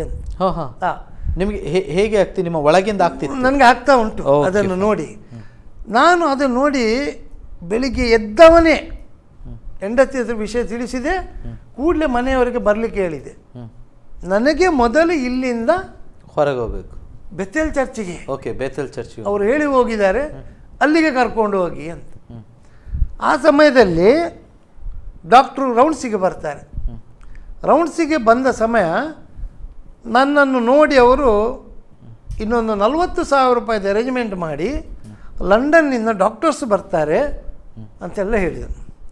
ನಾನು ಆವಾಗ ಆ ಡಾಕ್ಟ್ರಿಗೆ ಹೇಳಿದೆ, ನನ್ನ ಹೀಗೆ ಚೇರಲ್ಲಿ ನಾನು ಕೂತಿದ್ದೇನೆ, ನನ್ನ ಕಾಲು ಹಿಡಿದವರು ಹೇಳಿದರು, ನೀನು ಮನೆಗೆ ಹೋದರೆ 2 ದಿವಸದಲ್ಲಿ ಸಾಹಿತ್ಯ, ನಿನಗೆ ಬೇಕಾದರೆ ಇವಾಗಲೇ ನಾನು ಡೆತ್ ಸರ್ಟಿಫಿಕೇಟ್ ಕೊಡ್ತೇನೆ ಅಂತ. ಯಾವ doctor? Doctor Thomas. Doctor Thomas. Okay, ಈಗಲೂ ಇದ್ದಾರೆ ಅಲ್ಲಿ? ಮೋಸ್ಟ್ಲಿ ಇದ್ದಾರೆ, ಈಗ ಇದ್ದಾರೆ. ಇದ್ದಾರೆ. ಓಕೆ. ಹಾಗೆ ಅವರು ಹೇಳಿದಾಗ ನಾನು ಅವ್ರದ್ದು ಒಂದೇ ಕ್ವಶನ್ ಹಾಕಿದೆ, ಸರ್ ನೀವು ಹಣದ ವ್ಯವಸ್ಥೆ ಮಾಡಲಿಕ್ಕೆ ಹೇಳಿದ್ರಿ, ಡಾಕ್ಟ್ರನ್ನು ಬರ್ತಾರೆ ಹೀಗೆ ಹೇಳಿದ್ರಿ, ನನಗೆ ನೀವು ಬದುಕಿಸ್ತೀರಾ? ನಾನು ಅವ್ರಿಗೆ ಒಂದೇ ಕೇಳಿ, ಒಂದೇ ಪ್ರಶ್ನೆ, ನಾನು ಬದುಕ್ತೇನಾ? ಅವರು ಬರ್ತಾರೆ ನನಗೆ ಮಾಡ್ತೇನೆ, ನಾನು ಬದುಕ್ತೇನಾ? ನನ್ನ ಬದುಕಿಸ್ತೀರಾ? ಅದು ಹೇಳಲಿಕ್ಕಾಗೋದಿಲ್ಲ ಹೇಳಿ. ಹಾಗಾದರೆ ನಾನು ಹೇಳಿದೆ, ನಾನು ಸಾಯ್ದಾದರೆ ಮನೆಯಲ್ಲೇ ಸಾಯ್ತೇನೆ, ನನಗೆ ಒಮ್ಮೆ ಡಿಸ್ಚಾರ್ಜಿಗೆ ಇದು ಕೊಡಿ ಅಂತ. ಆದರೂ ಅವರು ಒಂದು ಬೆಳಿಗ್ಗೆಯಿಂದ ಸಾಯಂಕಾಲ 7 ಗಂಟೆಯವರೆಗೆ ನಮ್ಮ ಮನೆಯವರ ಹತ್ರ ಇದೇ ಡಿಸ್ಕಸ್ ಮಾಡ್ತಾ ಅಂದರೆ ಅವ್ರಿಗೆ ಕಳಿಸಿಕೊಡ್ಲಿಕ್ಕೆ ಅವ್ರಿಗೆ ಬೇಡ. ಯಾಕಂದ್ರೆ ಹೋಗಿ ಯಾಕೆ ಅನುಭವಿಸಿ ಸಾಯ್ಬೇಕು? ಯಾಕಂದ್ರೆ ಇದು ಮಾನುಷಿಕ ನೆಲೆಯಲ್ಲಿ ಸಾಧಾರಣ ಜನರ ಬದುಕಲ್ಲಿ ಹೇಳುವಂತ ವಿಷಯಗಳು. ಯಾಕಂದ್ರೆ ಯಾಕೆ ಮನೆಗೆ ಹೋಗಿ ಸಫರ್ ಆಗಿ ಸಾಯ್ಬೇಕು? ಏನಾದ್ರೂ ಒಂದು ನೋಡುವ, ಟ್ರೈ ಮಾಡುವಂತ ಅವರ ಭಾವನೆ. ಹೌದು, ಹೇಳಿ. ಹಾಗೆ ರಾತ್ರಿ 7 ಗಂಟೆಗೆ ಮನೆಯವರು ಮಾತಾಡಿ ಡಿಸ್ಚಾರ್ಜಿಗೆ ಬರೆದು ಕೊಟ್ಟರು. ಡಿಸ್ಚಾರ್ಜಲ್ಲಿ ಬರೆದು ಕೊಟ್ಟಾಗ ಅದರಲ್ಲಿ ಇವನು ಮನೆಗೆ ಹೋಗಿ ಏನಾದರೂ ಹೆಚ್ಚು ಕಡಿಮೆ ಆದರೆ ಇವನಿಗೆ ಮತ್ತೆ ನಾವಿಲ್ಲಿ ರೀಟ್ರೀಟ್ಮೆಂಟ್ ಮಾಡುವುದಿಲ್ಲ ಅದ್ರ ಬರ್ದಿದ್ದಾರೆ. ಬರ್ದಿದ್ದಾರೆ ಡಿಸ್ಚಾರ್ಜ್ ಸಮ್ಮರಿಯಲ್ಲಿ. ಮತ್ತೆ ಇವನಿಗೆ ಏನಾದ್ರು ಹೆಚ್ಚು ಕಡಿಮೆ ನಾವು ಜವಾಬ್ದಾರಲ್ಲ. ಯಾಕಂದ್ರೆ ಅದ್ರ ನಿಮ್ಮ ರಿಪೋರ್ಟ್ ಅಲ್ಲಿ ಹಾಗೆ ಬರ್ತದೆ, ಫೈನಾನ್ಷಿಯಲಿ ಡ್ಯೂ ಟು ಫೈನಾನ್ಷಿಯಲ್ ಹೌದು ಹಾಗೆ ಅಂತ ಹೇಳಿ. ಹೌದು, ಅಂದ್ರೆ ಒಂದು ಕಡೆ ನಾವು ಫೈನಾನ್ಷಿಯಲಿ ಸಹ ತುಂಬಾ ಕಷ್ಟದಲ್ಲಿ ಆಗಿದೆ. ಅಂದ್ರೆ ಡೈಲಿ ನಮಗೆ 10,000 ರೂಪೀಸ್ ಇದ್ದು ಮೆಡಿಸಿನ್, ಅದು ಒಂದು ಪೌಡ್ರು, ಅದು ನನಗೆ ಇದಕ್ಕೆ ಕೊಡಬೇಕು ಅವರು ಬಾಡಿಗೆ. ಅದು ನಾವು ಮೆಡಿಕಲಲ್ಲಿ, ವಿಜಯ ಮೆಡಿಕಲ್ ಅವರು ನಮ್ಮ ಫ್ರೆಂಡ್ನ ಚಿಕ್ಕಪ್ಪನವರ ಮೆಡಿಕಲ್ ಮಣಿಪಾಲದಲ್ಲಿ. ನನಗೆ ಆ ಟೈಮಲ್ಲಿ ಹೊರಗಿನಿಂದ ಮೆಡಿಸಿನ್ ತರ್ಬೋದಿತ್ತು, ಇವಾಗ ಇಲ್ಲ. ಈಗ ಮಣಿಪಾಲ KMC ಅವ್ರದ್ದೇ ತರಬೇಕು, ಅಲ್ಲಿ ಅಡ್ಮಿಟ್ ಆದಮೇಲೆ ಅಲ್ಲಿ ಅವ್ರದ್ದೇ ತರಬೇಕು. ಆ ಸಮಯದಲ್ಲಿ ಅವರಿಗೆಲ್ಲ ಪರಿಚಯ ಇತ್ತು, ಕಾಂಟ್ಯಾಕ್ಟ್ ಇತ್ತು. ಮೆಡಿಕಲ್ನವ್ರು ಮಾತಾಡಿ ನನಗೆ ಅವರು ತುಂಬ ಹೆಲ್ಪ್ ಮಾಡ್ತಾಯಿದ್ರು ಹೊರಗಿಂದ. ಅಲ್ಲಿ ಹೆಲ್ಪ್ ಮಾಡಿ ಆದರೂ ಸಹ ಅಲ್ಲಿ 1 ಲಕ್ಷ ರೂಪಾಯಿ ತನಕ ಸಾಲವೇ ಆಯಿತು. ಯಾರು ಕೊಡ್ತಾರೆ ನಿಜವಾಗಿ 1 ಲಕ್ಷ ಮೆಡಿಸಿನ್ ಸಾಲ? ಆಸ್ ಅ ಮೆಡಿಕಲ್ ಶಾಪ್ನವರು ನಿಮಗೆ 1 ಲಕ್ಷ ಮೆಡಿಸಿನ್ ಸಾಲ ಕೊಟ್ಟು, ಅಂದರೆ ನನ್ನ ಹೆಂಡತಿ ಡೈಲಿ ಬೆಳಿಗ್ಗೆ ಇವರು ಬರೆದು ಕೊಟ್ಟು ಹೋಗಿ ತರ್ತಾ ಇದ್ರು. ಕೊನೆಗೆ ಹೆಂಡತಿ ಸಹ ನನ್ನ ಹತ್ರ ಇದು ಮಾಡಲಿಕ್ಕೆ ಶುರು ಮಾಡಿದೆ. ಅವರು ಹಣ ಕೇಳ್ತಾ ಇದ್ದಾರೆ, ಪೇಮೆಂಟ್ ಆಗಬೇಕು, ಹಣ ಕೇಳ್ತಾ ಇದ್ದಾರೆ, ಎಂತ ಮಾಡೋದು? ಆಗ ನಾನು ತುಂಬ ಸಂಕಷ್ಟದಲ್ಲಿದ್ದೆ, ಎಂತ ಮಾಡೋದು? ಯಾರು ಅಂದರೆ ಆಲ್ರೆಡಿ ನಾವು 3-4 ಲಕ್ಷ ರೂಪಾಯಿ ಹಾಕಿ ಮತ್ತೆ ಜನರು ಕೂಡ ಸಹಾಯ ಮಾಡಿದ್ದಾರೆ. ಅದೊಂದು ಬಹಳ ಒಂದು ಸಂತೋಷದ ವಿಷಯ, ಸಮಾಧಾನ. ಅಂದ್ರೆ ಜನರು ಕೂಡ ನಿಮ್ಮೊಟ್ಟಿಗೆ ಇದ್ರು, ನಿಮಗೆ ಸಹಾಯವಾಗಿ ಅದೊಂದೆಲ್ಲ ಇತ್ತು, ಬಹಳ ಖುಷಿ ಆಗ್ತದೆ. ಆಮೇಲೆ ಲಾಸ್ಟಿಗೆ ಅವರಾದರೂ ಸುಮ್ಮನೆ ಅದ್ರಲ್ಲಿ ತೊಂದರೆ ಇಲ್ಲ, ನೀವು ಡಿಸ್ಚಾರ್ಜ್ ಆದಮೇಲಾದರೂ ಸಹ 1 ಲಕ್ಷ ರೂಪಾಯಿ ಕೊಡಿ ಅಂತ ಹೇಳಿ ಆ ಸಮಯದಲ್ಲಿ ನನ್ನ ಡಿಸ್ಚಾರ್ಜ್ ಮಾಡಿ ಕರ್ಕೊಂಡು ಬಂದರು ಮನೆಗೆ. ಅಲ್ಲೊಬ್ಬರು ನರ್ಸ್ ಇದ್ದರು ನನಗೆ ಟ್ರೀಟ್ಮೆಂಟ್ ಮಾಡುವವರು, ಏಜ್ಡ್ ನರ್ಸ್. ಅವರು ನಮ್ಮ ಮನೆಯವರಿಗೆ ಹೇಳಿದ್ರು, ಇವನನ್ನು ಇಲ್ಲಿಂದ ಮನೆಗೆ ಕರ್ಕೊಂಡು ಹೋಗಿ ಅವನು ಇದ್ದಷ್ಟು ದಿನ ಬದುಕಲಿ, ಹಾಲು ಮತ್ತು ಇದು ತಿಂದು ಕುಡಿಸಿ ಎಂತಾದರೂ ಒಳ್ಳೆ ರೀತಿಯಲ್ಲಿ ಮನೆಯಲ್ಲಿ ಅವನನ್ನು ಇದು ಮಾಡಿ ಕರ್ಕೊಂಡು ಹೋಗಿ ಒಮ್ಮೆ ಅಂತ ಅಷ್ಟೇ. ಹಾಗೆ ಮನೆಯವರು ಸಹ ಸ್ವಲ್ಪ ಧೈರ್ಯ ಎಲ್ಲ ಮಾಡಿ ಡಿಸ್ಚಾರ್ಜಿಗೆ ಒಪ್ಪಿ ಕರ್ಕೊಂಡು ಬಂದರು. ಉಡುಪಿಗೆ ಬಂದು ಉಡುಪಿಯಲ್ಲಿ ಒಂದು ವಾಟರ್ ಬೆಡ್ ತಗೊಳ್ಬೇಕು, ನನಗೆ ಹಾಗೆ ಮಲಗಲಿಕ್ಕೆ ಆಗೋದು, ಫುಲ್ ಬೆಡ್ ಸೋರ್ಸ್ ಆಗಿದೆ. ಒಂದು ವಾಟರ್ ಬೆಡ್ ತಂದು ಮನೆಯಲ್ಲಿ ನನಗೆ ಕೂತ್ಕೊಳ್ಳಿಕ್ಕೂ ಇಲ್ಲ, ಮಲಗಲಿಕ್ಕೂ ಇಲ್ಲ, ಆ ಪರಿಸ್ಥಿತಿಯಲ್ಲಿದ್ದೆ ನಾನು. ಕರ್ಕೊಂಡು ಬಂದು ವಾಟರ್ ಬೆಡ್ಡಲ್ಲಿ ಹಾಕಿ ಮಲಗಿಸಿದೆ. ಮಲಗಿಸಿ ಆ ರಾತ್ರಿ ಅಂದರೆ ಮರುದಿವಸ ಇಲ್ಲಿ ಪ್ರಾರ್ಥನಾ ಕೂಟ ಸ್ಟಾರ್ಟ್ ಅವರು ಹೇಳಿದ್ದು. ಆ ದಿವಸ ರಾತ್ರಿ ನಾನು ಕಣ್ಣೀರಿಟ್ಟು ದೇವರ ಹತ್ರ ಮತ್ತೊಮ್ಮೆ ಪ್ರಾರ್ಥನೆ ಮಾಡಿದೆ. ದೇವರೇ, ನಿಮ್ಮ ಮೇಲೆ ನಂಬಿಕೆ ಇಟ್ಟು ನಾನು ಹಾಸ್ಪಿಟ್ಲಿಂದ ಡಿಸ್ಚಾರ್ಜ್ ಆಗಿ ಬಂದಿದೆ. ಎಲ್ಲ ಕಡೆಯಲ್ಲಿ ನನಗೆ ಯಾರೂ ಈಗ ಸಹಾಯ ಇಲ್ಲ, ಎಲ್ಲ ಕಡೆ ನಾವು ಸೋತು ಹೋಗಿದ್ದೇವೆ. ಕಟ್ಟೆಗಳಿಗೆ ನಿಮ್ಮ ಮೇಲೆ ನಂಬಿಕೆ ಇಟ್ಟು ಬಿಡುಗಡೆಗಾಗಿ ನಾನು ಮನೆಗೆ ಬಂದಿದ್ದೇನೆ. ನಾಳೆ ಬೆಳಿಗ್ಗೆ ನಾನು ಎದ್ದುಕೊಂಡು ಪ್ರೇಯರ್ಗೆ ಹೋಗ್ತೇನೆ, ಆಲಯಕ್ಕೆ ಹೋಗ್ತೇನೆ, ನೀನು ನನಗೆ ಬಿಡುಗಡೆ ಕೊಡಬೇಕು ಅಂತ ಹೇಳಿ ಮಲಗಿ ಬೆಳಿಗ್ಗೆ ಎದ್ದು 4 ಜನ ಕಾರಲ್ಲಿ ಎತ್ತಿ ಹಾಕ್ಕೊಂಡು ಇಲ್ಲಿ ಕರ್ಕೊಂಡು ಬಂದೆ. ಇದರ ಮಧ್ಯದಲ್ಲಿ ನಾನೊಂದು ನೆನಪಿಸ್ತೇನೆ.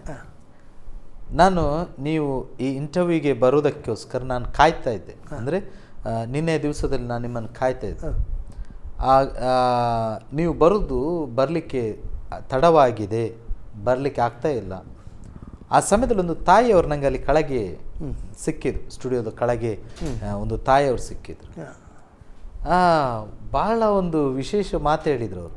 ನಾನು ಹೇಳಿದೆ, ನಾನು ನಿಮ್ಮನ್ನು ರಾಜೇಶ್ ಪೈ ಅವರನ್ನು ಕಾಯ್ತಾ ಇದ್ದೇನೆ, ಸೊ ಅವ್ರು ಇನ್ನೂ ಬರ್ತಲ್ಲ. ಆಗ ಅವ್ರು ಹೇಳಿದರು, ನನಗೆ ಇನ್ನೂ ನೆನಪಿದೆ ಆ ದಿವಸ ಅಂತ ಹೇಳಿದರು. ಅವ್ರು ಹೇಳಿದರು, ನೋಡಲಿಕ್ಕೆ ಅಸಾಧ್ಯವಾದ ಪರಿಸ್ಥಿತಿಯಲ್ಲಿ ನೀವಿದ್ರಂತೆ. ಕಾಲುಗಳಲ್ಲಿ ಬ್ಲೀಡಿಂಗ್, ಆ ಬ್ಲಡ್ ಕ್ಲಾಟ್ ಆದದ್ದು, ಹಾರ್ಡ್ ಆದದ್ದು, ಮತ್ತೆ ನೋಡ್ಲಿಕ್ಕೆ ಸಾಧ್ಯವೇ ಇಲ್ಲದಂತ, ನಿಮ್ಮನ್ನು ನೋಡ್ಲಿಕ್ಕೆ ಆಗುದಿಲ್ಲ ಅಂತೆ ಆಸ್ಗ.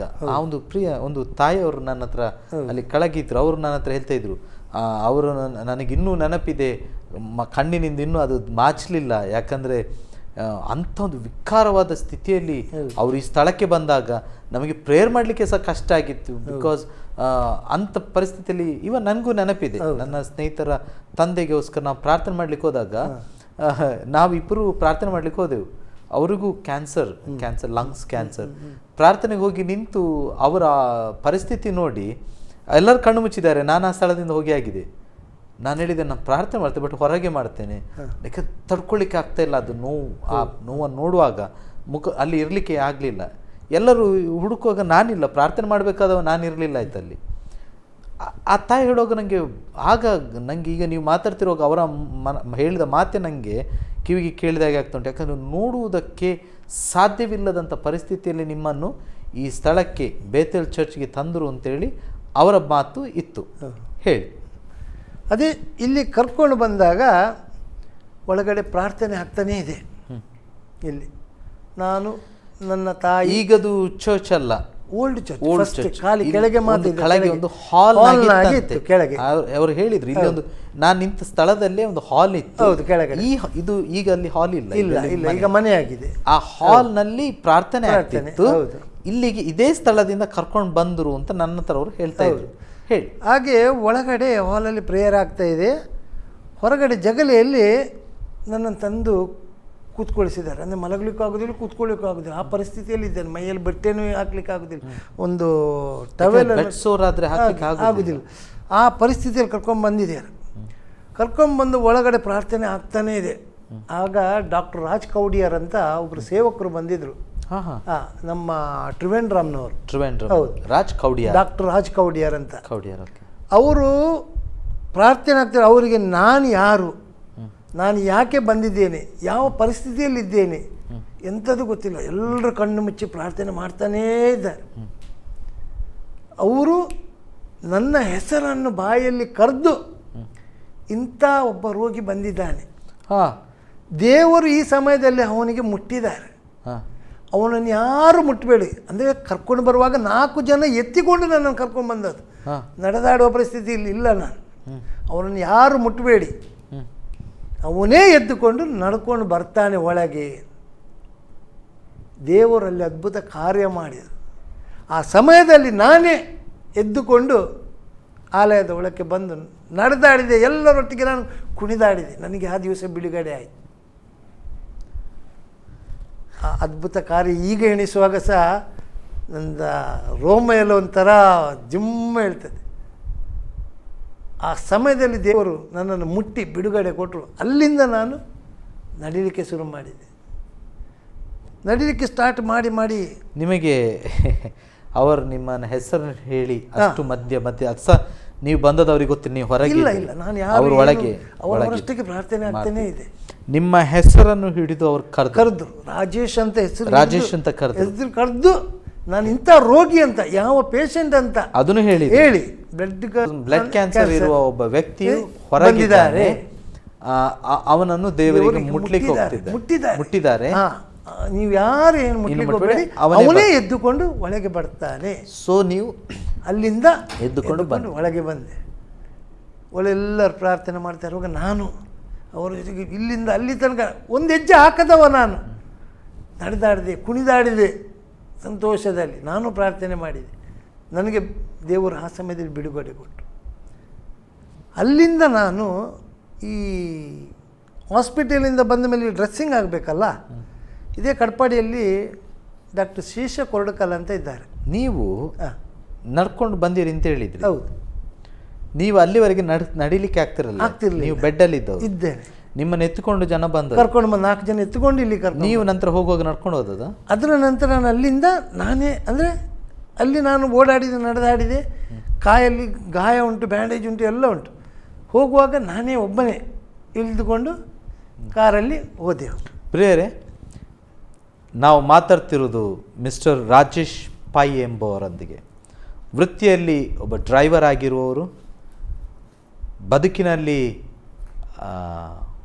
ಬ್ಲಡ್ ಕ್ಯಾನ್ಸರ್ ಎನ್ನುವಂಥ ಮಾರಕವಾದ ರೋಗಕ್ಕೆ ಬಲಿಯಾಗಿ ತನ್ನ ಕೈಗಳಲ್ಲಿ ತಾನು ಹಾಸ್ಪಿಟ್ಲ್ನಲ್ಲಿ ಪಡೆದುಕೊಂಡಂಥ ಆ ರಿಪೋರ್ಟ್ಗಳನ್ನು ಹಿಡ್ಕೊಂಡು ಈ ಸ್ಥಳಕ್ಕೆ ಅವರು ಬಂದಿದ್ದಾರೆ. ಅದ್ಭುತಗಳು ಲೋಕದಲ್ಲೆಲ್ಲ ಆಗುತ್ತದೆ ಎಂಬುದನ್ನು ಕೇಳಿದ್ದೇವೆ. ಆದರೆ ಕ್ರಿಸ್ತೇಸು ಸ್ವಾಮಿ ಮಾಡುವ ಅದ್ಭುತಗಳು ಇಷ್ಟು ವಿಶೇಷವಾಗಿರುತ್ತದೆ. ಏನೆಂದರೆ ನೋಡಿ, ಯೇಸು ಸ್ವಾಮಿ ಮುಟ್ಟಿದರೆ, ದೇವರ ವಾಕ್ಯ ಹೇಳ್ತದೆ, ಒಬ್ಬ ಹುಟ್ಟು ಕುಂಟನನ್ನು ದೇವರು ಎಬ್ಬಿಸುವಾಗ ಬೈಬಲ್ ಹೇಳ್ತದೆ, ಪೇತ್ರ ಯೋಹಾನರು ಆತನನ್ನು ದೃಷ್ಟಿಸಿ, ನಜರೇತಿನ ಯೇಸು ಸ್ವಾಮಿಯ ಹೆಸರಿನಲ್ಲಿ ಹೇಳುತ್ತಿದ್ದೇನೆ, ಎದ್ದು ನಡೆದಾಡು. ಅದು ಸಾಕ್ಷಿ. ಅದ್ಭುತ ಹೇಳಿದರೆ ಅದು. ಪಾರ್ಶ್ವವಾಯು ರೋಗಿಗೆ ನಿನ್ನ ಹಾಸಿಗೆಯನ್ನು ಹೊತ್ತುಕೊಂಡು ನಡೆ. 2000 ವರ್ಷಗಳ ಹಿಂದೆ ನಡೆದ ಘಟನೆಗಳು ಈಗ ನಡೆಯುತ್ತದೆಯೋ ಎಂಬುದು ಪ್ರಶ್ನೆ ಎಲ್ಲರೂ ಹಾಕ್ತಾರೆ, ನಾವು ಹಾಕಿರಬಹುದು. ಆದರೆ ಈ ಸಮಯದಲ್ಲಿ ನೀವು ಜೀವಂತ ಸಾಕ್ಷಿಯಾಗಿ ಜನರೊಂದಿಗೆ ನೀವು ಮಾತಾಡ್ತಾ ಇದ್ದೀರಿ. ನೀವು ಹೇಳ್ತಾ ಇದ್ದೀರಿ ಏನಂದರೆ, ನಾನು ಖುದ್ದಾಗಿ ಎತ್ತಿಕೊಂಡು ಬಂದಂಥ ನಾನು ಎದ್ದು ನಡೆದಾಡಿದೆನು, ಹಿಂತಿರುಗಿ ಹೋಗುವಾಗ ನನ್ನ ವಾಹನವನ್ನು ನಾನು ನಡೆದುಕೊಂಡು ಹೋಗಿ ಹತ್ತಿದೆ. ರೈಟ್? ಹೌದು. ಮುಂದೇನಾಯ್ತು? ಆಮೇಲೆ ನನಗೆ ಡ್ರೆಸ್ಸಿಂಗ್ ಮಾಡಬೇಕಲ್ಲ ಕಾಲಿಗೆ. ಡ್ರೆಸ್ಸಿಂಗ್ ಆಗಿ ಡಾಕ್ಟರ್ ಕಡಪಾಡಿಯಲ್ಲಿ ಶ್ರೀಶಾ ಕೊರಡುಕಾಲ್ ಅಂತ ಡಾಕ್ಟರ್ ಇದ್ದಾರೆ. ಶ್ರೀಶಾ ಕೊರಡುಕಾಲ್. ಹೌದು, ಕೊರಡುಕಾಲ್. ಹೌದು, ಇವರು ಕಟ್ಪಾಡಿಯವರೇ. ಈಗಲೂ ಉಂಟು ಅವ್ರ ಕ್ಲಿನಿಕ್ ಎಲ್ಲ. ಅಲ್ಲಿಗೆ ಕರ್ಕೊಂಡು ಹೋಗಿ ಅವರು ಮಣಿಪಾಲದ್ದು ಈ ಡ್ರೆಸ್ಸಿಂಗನ್ನು ಓಪನ್ ಮಾಡುವಾಗ ಫುಲ್ಲು ಒಳಗಡೆ ಬಟ್ಟೆ, ಎಷ್ಟು ಎಳೆದಷ್ಟು ಬಟ್ಟೆ ಬರ್ತಾನೇ ಇದೆ. ನಾನು ಅವ್ರ ಹತ್ರ ಹೇಳಿದೆ, ನೀವು ಡ್ರೆಸ್ಸಿಂಗ್ ಮಾಡೋಗಿನ ಬಟ್ಟೆ ಎಲ್ಲ ಹಾಕೋದು ಬೇಡ, ಜಸ್ಟ್ ಬೆಟಡಿನ್ ಆಯಿಂಟ್ಮೆಂಟ್ ಹಾಕಿ ಒಂದು ಡ್ರೆಸ್ಸಿಂಗ್ ಮಾಡಿ ಬಿಡಿ. ಇವನ್ ಅವರು ಡಾಕ್ಟ್ರ್ ಆದವರೇ ನಂಬಲಿಲ್ಲ. ಒಂದು ಕಡೆ ನಾನು ಶುಗರ್ ಪೇಷಂಟ್, ಒಂದು ಕಡೆ ಶುಗರ್ ಪೇಷಂಟ್. ಇವರ ಮೆಡಿಸಿನ್ನ ಪ್ರಾಬ್ಲಮಿಂದ ಶುಗರ್ 400ಕ್ಕಿಂತ ಜಾಸ್ತಿ ಸಹ ಆಗಿತ್ತು. ಹೌದು, ಮೆಡಿಸಿನ್ ರಿಯಾಕ್ಷನ್. ಅದು ಅವರು ಎಣಿಸಿದ್ರು, ನೀನು ಶುಗರ್ ಪೇಷಂಟ್ ಆಗಿ ನಿನಗೆ ಇದು ಪಕ್ಕನೇ ಗುಣ ಆಗಲಿಕ್ಕೂ ಇಲ್ಲ ಈ ಗಾಯ. ಅಂದರೆ ಇಷ್ಟು ದೊಡ್ಡ ಈ ಕಡೆಯಿಂದ ಆ ಕಡೆ ತನಕ ಕಾಣ್ತಾ ಇತ್ತು. ಅದೇ ನೀವು ಫಸ್ಟ್ ಹೇಳುವಾಗ ಅಂಥ ಗಾಯವನ್ನು ಅವರೇ ನೋಡಿ, ಇದಕ್ಕೆ ತುಂಬ ಟೈಮ್ ಬೇಕು ಇದು ಗುಣ ಆಗಲಿಕ್ಕೆ ಅಂತ ಹೇಳಿ. ಅದು ಬೇರೆ ಸ್ಟಿಚ್ ಇಲ್ಲ, ಓಪನ್. ಆದರೆ ದೇವರ ಕೃಪೆಯಿಂದ ಡಾಕ್ಟ್ರಿಗೆ ಅದನ್ನು ನೋಡಿ ಆಶ್ಚರ್ಯ ಆಗಿದೆ.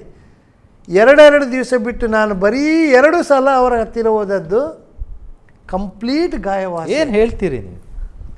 ನೋಡಿ, ದೇವರ ಮಿರಾಕಲ್ ನಾನು ಹೇಳ್ತೇನೆ. 2 ಸಲ ಹೋದದ್ದು ಆ ಡ್ರೆಸ್. 2 ದಿವಸಕ್ಕೊಮ್ಮೆ ಡ್ರೆಸ್ಸಿಂಗ್ ಮಾಡೋದು, ಬರೀ 2 ಸಲ ಅವರ ಹತ್ತಿರ ಹೋಗಿ ಡ್ರೆಸ್ಸಿಂಗ್ ಮಾಡಿಸಿದೆ. ಕಂಪ್ಲೀಟ್ ಗಾಯ ಗುಣ ಆಗಿದೆ. ಇದರ ಮಧ್ಯದಲ್ಲಿ ಡಾಕ್ಟ್ರು ಎಂತ ಹೇಳಿದರು? ಅದೇ ಅವರು ಹೇಳಿದ್ರು, ಇದು ನನ್ನಿಂದ ಅಲ್ಲ, ನೀನು ನಂಬಿದ ದೇವರಿಂದಲೇ ಇದು ಕಾರ್ಯ ಆದದ್ದು. ಯಾಕಂದ್ರೆ ಇದು ಅಸಾಧ್ಯ. ನಮ್ದು ಒಂದು ಸಾಧಾರಣ ಒಂದು ಗಾಯ ಆದ್ರೇನೆ ಅದು ಗುಣ ಆಗ್ಲಿಕ್ಕೇನೆ ಬಹಳ ಟೈಮ್ ತಗೊಳ್ತದೆ. ಇದು ಬರೀ ಅಂದರೆ 4 ದಿವಸದಲ್ಲಿ, 2 ದಿವಸ ಬಿಟ್ಟು 2 ದಿವಸದಲ್ಲಿ 4 ದಿವಸದಲ್ಲಿ ಗಾಯ ಗುಣ ಆಗಿದೆ. ಒಂದು. ಎರಡನೇದಾಗಿ ನನ್ನ ಜೀವಿತದಲ್ಲಿ ದೇವರ ಅದ್ಭುತ ನನ್ನ ಎದುರಿಗೆ ಮಾಡಿದ್ದು, ಕಣ್ಣಾರೆ ಎಲ್ಲರೂ ನೋಡುವ ಹಾಗೆ. ಈ ಮನೆಯವರು ಕೂಡ್ಲಿಪೇಟೆಗೆ ಹೋಗಿ ಆಯುರ್ವೇದಿಕ್ ಮೆಡಿಸಿನ್ ತಗೊಂಬಂದರು. ಆಯುರ್ವೇದಿಕ್ ಮೆಡಿಸಿನಲ್ಲಿ ಇವನಿಗೆ ಗುಣ ಆಗ್ತದೆ. ಹಾಸ್ಪಿಟ್ಲಿಂದ ನನ್ನನ್ನು ಇಲ್ಲಿ ಬಂದು ಪ್ರೇಯರ್ ಆಗಿ ಎಲ್ಲ ಇದಾಯಿತು, ಬೆಡ್ ಸೋರ್ಸ್ ಎಲ್ಲ ಗುಣ ಆಯಿತು, ಎಲ್ಲ ಆಯಿತು. ನನ್ನನ್ನು ಅಲ್ಲಿ ಅವರು ಡಾಕ್ಟ್ರ್ ಹೇಳಿದ, ಅವನನ್ನು ಕರ್ಕೊಂಬರಬೇಕು ಅಂತ. ಅಂದರೆ ಒಮ್ಮೆ ಅದು ಮೆಡಿಸಿನ್ ಮುಗೀತು, ನೆಕ್ಸ್ಟಿಗೆ ಕರ್ಕೊಂಡು ಬರಬೇಕು ಅಂತ. ನಾವು ಕಾರಲ್ಲೇ ನನ್ನನ್ನು ಹಾಕಿಕೊಂಡು ಕರ್ಕೊಂಡು ಹೋದರು. ಕರ್ಕೊಂಡೋಗಿ ಆ ಡಾಕ್ಟ್ರ್ ಹತ್ರ ತೋರಿಸಿದ್ರು, ಎಲ್ಲ ಪುನಃ ಮೆಡಿಸಿನ್ ಎಲ್ಲ ಕೊಟ್ಟರು 1 ತಿಂಗಳಿಗೆ ಆಗುವ ಹಾಗೆ. ಇವತ್ತು ಮಾಡಿದ ಬಿಸಿ ಬಿಸಿ ಲೇಹ ಅದನ್ನು ಮಾಡಿ ಎಲ್ಲ ಇದರಲ್ಲೆಲ್ಲ ಹಾಕಿ ಕೊಟ್ಟರು. ಆಯಿತಾ? ನನಗೆ ಇಲ್ಲಿ ಪ್ರೇಯರಿಗೆ ಬಂದಾಗ ದೇವರ ಸೇವಕರ ಮುಖಾಂತರ ನಿನಗೆ ದೇವರು ಬಿಡುಗಡೆ ಕೊಟ್ಟಿದ್ದಾರೆ, ನಿನಗೆ ಇನ್ನು ಯಾವ ಮದ್ದಿನ ಅವಶ್ಯಕತೆ ಇಲ್ಲ, ನಿನಗೆ ದೇವರು ಮುಟ್ಟಿ ಬಿಡುಗಡೆ ಆದ ನಂತರ ನಿನಗೆ ಯಾವ ಮದ್ದು ಸಹ ಅವಶ್ಯಕತೆ ಇಲ್ಲ ಹೇಳಿದ್ದಾರೆ. ಆದರೆ ನನ್ನ ಮನೆಯವರು ನೋಡುವ ಅದೊಂದು ಮೆಡಿಸಿನಿಂದ ಇದಾಗಿದೆ, ಆಯುರ್ವೇದಿಕ್ ಮೆಡಿಸಿನ್ ಅದು ತುಂಬ ಮೆಡಿಸಿನ್ 2 ಗಂಟೆಗೊಮ್ಮೆ ಆಯುರ್ವೇದಿಕ್ ಮೆಡಿಸಿನ್ ಆಗಿ ಅಲ್ವಾ, 2 ತಾಸಿಗೆ ಒಂದೊಂದು ಅದು ಇದು ಅಂತ ತಗೊಳ್ತಾನೆ ಇರು. ಹೋಗಿ ಬಂದು ಹಿಂದೆ ಮನೆಗೆ ಮುಟ್ಟುವಾಗ ರಾತ್ರಿ ಆಯಿತು. ನಾಳೆ ಬೆಳಿಗ್ಗೆಯಿಂದ ಮತ್ತೆ ಟ್ರೀಟ್ಮೆಂಟ್ ಅದು ಸ್ಟಾರ್ಟ್. ನಾವು ಮಲಗಿದ್ದೆವು. ಬೆಳಿಗ್ಗೆ ಎದ್ದು ನೋಡಬೇಕಾದ್ರೆ ಆ ತಂದಲ್ಲೇ ಓಪನ್ ಮಾಡಬೇಕೆಲ್ಲ ಎಲ್ಲ ಬೂಸ್ಟ್ ಹಿಡಿದು ಹಾಳಾಗಿ ಹೋಗಿದೆ. ನೋಡಿ ದೇವರದ್ದು ಅಂದರೆ ಅಲ್ಲಿ ತಗೊಳ್ಬಾರ್ದು, ನಿನಗೆ ಮದ್ದು ಇಲ್ಲ, ನಿನಗೆ ಮುಟ್ಟಿ ಗುಣ ಆಗಿದೆ, ಅದಕ್ಕೇನೆ ಬೂಸ್ಟ್ ಹಿಡಿದಿದೆ. ಇವತ್ತು ಮಾಡಿದಲೇ 1 ತಿಂಗಳ ತನಕ ಇಡುವಂಥ ಮೆಡಿಸಿನ್ ಓಪನ್ ಮಾಡಬೇಕಾದ್ರೆ ಬೂಸ್ಟ್ ತೆಗೆದು ಎಲ್ಲ ಬಿಸಾಡಿದೆ. ಅಂದಿನಿಂದ ಇಂದಿನವರೆಗೂ ಈ ಹೊತ್ತಿನವರೆಗೂ ಮೆಡಿಸಿನೇ ಇಲ್ಲ. ಇನ್ನೊಮ್ಮೆ ಹೇಳಿ. ಅಂದಿನಿಂದ ಇಂದಿನವರೆಗೂ ಈ ಹೊತ್ತಿನವರೆಗೂ ಮೆಡಿಸಿನೇ ಇಲ್ಲ ನನಗೆ. ಇದಕ್ಕಿಂತ ದೊಡ್ಡ ಸಾಕ್ಷಿ ಬೇಕಾ? ಅಲ್ಲ, ಅದ ನಂತರ ನಿಮಗೆ ಒಂದು ಮಾತು ಕೇಳ್ತೇನೆ. ನಾನು ಅದ್ಭುತಗಳನ್ನು ನಾನು ನೋಡಿದ್ದೇನೆ, ನನ್ನ ಬದುಕಲ್ಲಿಯೂ ನೋಡಿದ್ದೇನೆ, ಇತರರ ಬದುಕಲ್ಲಿಯೂ ನೋಡಿದ್ದೇನೆ. ನನಗೀಗ ಬೇಕಿರುವಂಥ ಒಂದು ವಿಷಯ, ನಿಮ್ಮ ಅದ್ಭುತ ಆಯಿತು, ಆ ದಿವಸ ಗುಣ ಆಯಿತು, ಸರಿ, ಚಲೋ ಮುಂದೆ ಹೋಗುವ. ಅದರ ನಂತರ ಯಾವುದಾದ್ರೂ ರೀತಿಯ ಬಲಹೀನತೆಗಳು, ಅದರ ಸಿಂಪ್ಟಮ್ಸ್ ಯಾವುದು ಕ್ಯಾನ್ಸರ್ನಿಂದ ಈಚೆ ಗುಣ ಆಯಿತು ಅಂತ ಹೇಳಿ ಅದು ಒಪ್ಪುವಂಥದ್ದಕ್ಕೆ ನೀವು ಮಾತ್ರ ಈಗ ಸಾಕ್ಷಿಯಾಗಿ ಜೀವದಲ್ಲಿ ನಮ್ಮ ಎದುರಿಗೆ ಇದ್ದೀರಿ. ಯಾಕಂದರೆ ಇದೀಗ ಹೆಚ್ಚು ಕಡಿಮೆ 12 ವರ್ಷಗಳ ಹಿಂದೆದು ವಿಷಯ. ಈಗ ಹೇಳಿ, ನಿಮಗೆ ಅದರ ನಂತರ ಯಾವತ್ತಿಗೂ ಅದಕ್ಕೆ ಸಂಬಂಧಪಟ್ಟ ಯಾವ ತೊಂದರೆ ಆಗಲಿಲ್ಲ? ಯಾವುದೇ ತೊಂದರೆ ಇಲ್ಲ. ಬ್ಲಡ್ ಕ್ಯಾನ್ಸರ್ ಅಂತ ಹೇಳಿದ ರೋಗಕ್ಕೆ ಸಂಬಂಧಪಟ್ಟ ಯಾವುದೇ ಕಾಯಿಲೆ ನನಗೆ ಬರಲಿಲ್ಲ ಇಷ್ಟರವರೆಗೂ. ನಂತರ ನೀವು ಈ ವಿಷಯಕ್ಕೋಸ್ಕರ ಡಾಕ್ಟರ್ ಬಳಿಗೆ ಹೋಗಲೇ ಇಲ್ಲ? ಇಲ್ಲ. ಇದರ ನಂತರ ನನಗೆ ಅಲ್ಲಿ ಸಾಲ ಇತ್ತಲ್ವಾ, ಮೆಡಿಕಲ್ನವ್ರಿಗೆ ಸಾಲ ಕೊಡಬೇಕು, ಅವ್ರ ಮನೆಗೆ ಬರ್ತಾರೆ. ಈ ಫೈಲನ್ನು ಹಿಡ್ಕೊಂಡು ನಾವು ಡೆಲ್ಲಿಯಲ್ಲಿ ನನ್ನ ಚಿಕ್ಕಮ್ಮ ಇದ್ದಾರೆ, ಶೋಭಾ ಜಯನಾಯಕ್ ಅಂತ. ಅವರು ಆ ಟೈಮಲ್ಲಿ ನಮ್ಮ ರಾಷ್ಟ್ರಪತಿಯಾದ ಡಾಕ್ಟರ್ ಅಬ್ದುಲ್ ಕಲಾಂ ಅವರದ್ದು ಸೌತ್ ಇಂಡಿಯನ್ ಕುಕ್ ಆಗಿದ್ರು ಅಲ್ಲಿ ರಾಷ್ಟ್ರಪತಿ ಭವನದಲ್ಲಿ. ಅವರಿಗೆ ಈ ವಿಷಯವನ್ನು ತಿಳಿಸಿದ ಕೂಡಲೇ ಅವರು ಹೇಳಿದರು, ಅವರಿಗೊಂದು ಅಪ್ಲಿಕೇಶನ್ ಕೊಟ್ಟು ನೋಡುವ, ಏನಾದರೂ ಹೆಲ್ಪ್ ಸಿಗಬಹುದು. ನನ್ನನ್ನು ಕರ್ಕೊಂಡು ಹೋದರು. ನಾನು ನನ್ನ ತಾಯಿಯೆಲ್ಲ ಹೊರಟೆವು. ಹೋಗಿ ಅಲ್ಲಿ ರಾಷ್ಟ್ರಪತಿ ಅಬ್ದುಲ್ ಕಲಾಂರದ್ದು ಮೇಯ್ನ್ ಸೆಕ್ಯೂರಿಟಿ ಬಾಡಿಗಾರ್ಡ್ ನಮ್ಮ ಮಂಗಳೂರಿನವರು ಅಶೋಕ್ ಕಿಣಿ ಅಂತ. ಹೌದಾ? ಅವರು ನಮ್ಮ ಚಿಕ್ಕಮ್ಮನ ಹತ್ರ ಭಾರಿ ಕ್ಲೋಸ್. ಅವರು ನನ್ನನ್ನು ಕರ್ಕೊಂಡು ರಾಷ್ಟ್ರಪತಿ ಭವನಕ್ಕೆ ಕರ್ಕೊಂಡು ಬನ್ನಿ ಹೇಳಿ, ನಾನು ನಮ್ಮ ಎಲ್ಲ ಡಾಕ್ಯುಮೆಂಟ್ ರಿಪೋರ್ಟ್ಸ್ ಅದನ್ನೆಲ್ಲ ಹಿಡ್ಕೊಂಡು ಅಲ್ಲಿಗೆ ಹೋದೆವು. ಅವ್ರು ಹೇಳ್ತಾರೆ, ಅಂದರೆ ನನ್ನ ಸಾಕ್ಷಿಯನ್ನು ಅವರೆಲ್ಲ ನೋಡಿ ಕೇಳಿ ಅವ್ರಿಗೆ ಆಶ್ಚರ್ಯ ಆಯಿತು. ಒಂದು ಎರಡನೇದು, ಅಲ್ಲಿಗೆ ಒಂದು ದಿವಸಕ್ಕೆ ಎಷ್ಟೋ ಜನರದ್ದು ಅಪ್ಲಿಕೇಶನ್ ಬರ್ತದೆ ರೋಗಿಗಳಿಗೆ ಸಹಾಯಕ್ಕಾಗಿ. ಅವರು ನನ್ನ ಒಂದೇ ಅಪ್ಲಿಕೇಶನ್ ತೆಗೆದು ರಾಷ್ಟ್ರಪತಿಯವರ ಎದುರಿಗೆ ನನ್ನ ಸಾಕ್ಷಿಯನ್ನು ಕೇಳಿ 40,000 ರೂಪಾಯಿಯ ಡ್ರಾಫ್ಟನ್ನು ನನ್ನ ಕೈಯಲ್ಲೇ ಕೊಟ್ಟರು. ಅದನ್ನು ನಾನು ತಗೊಂಡು KMC ಹಾಸ್ಪಿಟ್ಲಿಗೆ ಬಂದೆ. ಅಂದರೆ ಮೆಡಿಕಲ್ನವನಿಗೆ ಕೊಡಬೇಕು, ಅಲ್ಲಿ ಮೆಡಿಕಲ್ನವನಿಗೆ ಅದು ಕ್ಯಾಶ್ ಮಾಡಲಿಕ್ಕೆ ಆಗುತ್ತೆ. ಅಂದರೆ ಅವರು ಹಾಸ್ಪಿಟಲ್ಗೆ ಕೊಟ್ಟಿದ್ದಾರೆ, ಹಾಸ್ಪಿಟಲ್ನವರು ಇದು ಮಾಡಿ ಅದನ್ನು ಮಾತಾಡಿ ಹಾಸ್ಪಿಟಲ್ನವರಿಗೆ ಆಶ್ಚರ್ಯ. ಅಂದರೆ ಆ ಹಾಸ್ಪಿಟಲ್ಗೆ ಇಲ್ಲಿಯ ತನಕ ಅಲ್ಲಿಂದ ಇದರಿಂದ ರಾಷ್ಟ್ರಪತಿಯ ಕಡೆಯಿಂದ ಯಾರಿಗೂ ಬರಲಿಲ್ಲ, ಇವರಿಗೆ ಹೇಗೆ ಬಂತು ಒಂದು. ಅದನ್ನು ತೆಗೆದು ಅವ್ರಿಗೆ ಕೊಟ್ಟೆ. ಇನ್ನೂ ಹಣ ಆಗಬೇಕು, ಏನು ಮಾಡೋದು? ಧರ್ಮಸ್ಥಳ ವೀರೇಂದ್ರ ಹೆಗಡೆಯವರು ಅವರಲ್ಲಿಗೆ ನನ್ನನ್ನು ಕರ್ಕೊಂಡು ಹೋದರು. ಅವ್ರ ಹತ್ರ ಸಹ ನಾನು ಸಾಕ್ಷಿ ಹೇಳಿದೆ, ಹೀಗೆ ಹೀಗೆ ಹೀಗೆ ಅಂತ. ನನ್ನ ಸಾಕ್ಷಿಯನ್ನು ಕೇಳಿ ಅವರು ತಪ್ಪಿದ 3,000 to 5,000 ತನಕ ಅವ್ರು ಕೊಡುವುದಂತೆ. ಅವರು ತೆಗೆದು 15,000 ರೂಪಾಯಿ ನನಗೆ ಕೊಟ್ಟರು. ಅದು ಇಲ್ಲಿದೆ ಅವರು ಕೊಟ್ಟದ್ದು ಸಹ. ಓಕೆ ಹಾ. Okay fine. ಅದನ್ನು ಕೊಟ್ಟು ನೋಡಿ ನಾನು ಕೇಳಿದೆ ನಾವು ನೋಡಿ ಇಲ್ಲಿ ಬಹಳ 15,000 ರುಪೀಸ್ 15,000 ಡಾಕ್ಟರ್ ವೀರೇಂದ್ರ ಹೆಗ್ಡೆ ಹೆಗ್ಡೆ ಅವರು Right. ನೋಡಿ ಇದರಲ್ಲಿ ಬರ್ದಿದ್ದಾರೆ. ಹೌದು. ಹೌದು ಹೌದು ಅಂತೂ ಇದು ಡೇಟೆಡ್ 13/5/2003. ಹೌದು ಆ ತಾರೀಕಿನಿಂದಾದದ್ದು. ಹೌದು. ಧರ್ಮಸ್ಥಳ ವೀರೇಂದ್ರ ಹೆಗ್ಡೆ ಓಕೆ. ಹೌದು. ಮುಂದೆ ಅಲ್ಲಿಂದ ನೋಡಿ ನಮ್ಮ ಎಲ್ಲ ಸಹಾಯವನ್ನು ದೇವರೇ ದಾರಿ ತೋರಿಸಿ ಅವರ ಸಾಲ ಎಲ್ಲ ಕ್ಲಿಯರ್ ಆಯಿತು. ಕ್ಲಿಯರ್. ಈಗ ನಾನು ಕೇಳೋದು, ನೀವೀಗ ಅದೇ ಮೆಡಿಕಲ್ ಶಾಪಿಗೆ ಹೋಗಿ ಮಾತಾಡುವಾಗ ಅವ್ರು ಕೇಳಿಲ್ಲ ನಿಮಗೆ ಹೇಗೆ ಹೀಗೆ ಆಯಿತು ಅಂತ ಹೇಳಿದ್ರು. ಅದರ ನಂತರ ಅವ್ರದ್ದು ಕ್ಲಿಯರ್ ಎಲ್ಲ ಆಯಿತು. ನನ್ನ ಇಲ್ಲಿ ಊರಿನವ್ರಿಗೆ ಎಲ್ರಿಗೂ ಗೊತ್ತಾಗಿದೆ. ಯಾಕೆ ನೋಡಿ ಇರ್ತಾರೆ. ಅಂದರೆ ಎಲ್ಲರೂ ಇವತ್ತು ಅವನು ಸಾಯವತ್ತ ಅಂತ ಕಾಯ್ತಾ ಇದ್ದವರು ನನ್ನ ಯಾಕಂದ್ರೆ ಹೌದು. ಅಂದರೆ ಆಲ್ರೆಡಿ ನನಗೆ ಡಾಕ್ಟರ್ ಹೇಳಿದ್ದಾರೆ, ನಿನ್ನ ಫ್ಯಾಮಿಲಿ ಅವರಿಗೆ ಎಲ್ರಿಗೂ ತಿಳಿಸಿಬಿಡು, ಅಂದರೆ ನಿನ್ನ ನೋಡ್ಲಿಕ್ಕೆ ಆಸೆ ಇದ್ರೆ ಬಂದವರು ನೋಡಿ ಹೋಗ್ಲಿ ಅಂತ ಅಷ್ಟು ಹೇಳಿದ್ದಾರೆ ಅವರು. Okay okay. ಸೊ ನಂತರ ಈ ಡಾಕ್ಟರ್ನವರು ಯಾರು ಮೀಟ್ ಮಾಡಿ ಆಮೇಲೆ ನಾನು ಅದರ ನಂತರ ಹಾಸ್ಪಿಟಲಿಗೆ ಹೋದೆ. ಅಂದರೆ ಹಾಸ್ಪಿಟಲಿಗೆ ಅಂದ ಒಂದು ಪ್ರೇಯರಿಗಾಗಿ ಹೋದವರು ನಾವು ಆ ವಾರ್ಡಿಗೆ. ಓಕೆ. ನೀವು ಅಲ್ಲಿ ನಾನು ಎಲ್ಲಿ ಇದ್ದೆ ಆ ವಾರ್ಡಲ್ಲಿ ನಮ್ಮ ಕಡಪಾಡಿಯವ್ರದ್ದೇ ಒಂದು ಹುಡುಗಿ ಬ್ಲಡ್ ಕ್ಯಾನ್ಸರಿಂದ ಅಡ್ಮಿಟ್ ಆಗಿದ್ಲು. ಅವಳಿಗಾಗಿ ಪ್ರಾರ್ಥನೆಗೆ ನಾನು ಸುನಿಲ್ ಪಾಸ್ಟರ್ನೆಲ್ಲ ಕರ್ಕೊಂಡು ಹೋಗಿದ್ದೇವೆ ಅಲ್ಲಿಗೆ. ಅಲ್ಲಿಗೆ ಹೋದ ಕೂಡಲೇ ಅಲ್ಲಿದ್ದ ಸ್ಟಾಫು ನರ್ಸ್ ನಾನಿರುವಾಗ ಇದ್ದವರು, ಹೊಯ್ ಇವ್ರು ನಲ್ಲವಲ್ಲಾರ ಮಾರ್ರೆ, ನಾನು ಇವ್ರು ಸೈತ್ಯ ಬೋಯರಂದು ಎನ್ನುತ್ತೀನಿ ನನ್ನನ್ನು ನೋಡಿ. ಅಂದರೆ ನಿಮ್ಮದು ಪರಿಚಯ ಆಗಲಿಕ್ಕೆ ಕಾರಣ ಉಂಟು. ಒಂದು ನಿಮ್ಮ ಹೈಟ್ 6 ಫೀಟ್ 3 ಇಂಚ್ ಇದ್ದೀರಿ. ಅದು ಎತ್ತರ ಇದ್ದವರು ಆದದ್ರಿಂದಾಗಿ ಜನರಿಗೆ ಇನ್ನೊಮ್ಮೆ ನಿಮ್ಮ ನೋಡಿದ ಈಗ ಉದಾಹರಣೆಗೆ ಕೆಲವು ಜನರನ್ನು ನೋಡೋ ಗುರ್ತಾಗುದಿಲ್ಲ ಅವರಿಗೆ, ಯಾಕಂದ್ರೆ 100 ಪೇಷಂಟ್ಗಳು ಬರ್ತಾ ಇತ್ತು. ನೀವು ಬಹಳ ಎತ್ತರದವರಲ್ಲ, ಸೊ ಅವ್ರು ನೋಡಿದ ಕೂಡಲೇ ನಿಮ್ಮ ಗುರ್ತು ಹಿಡಿದ್ರು.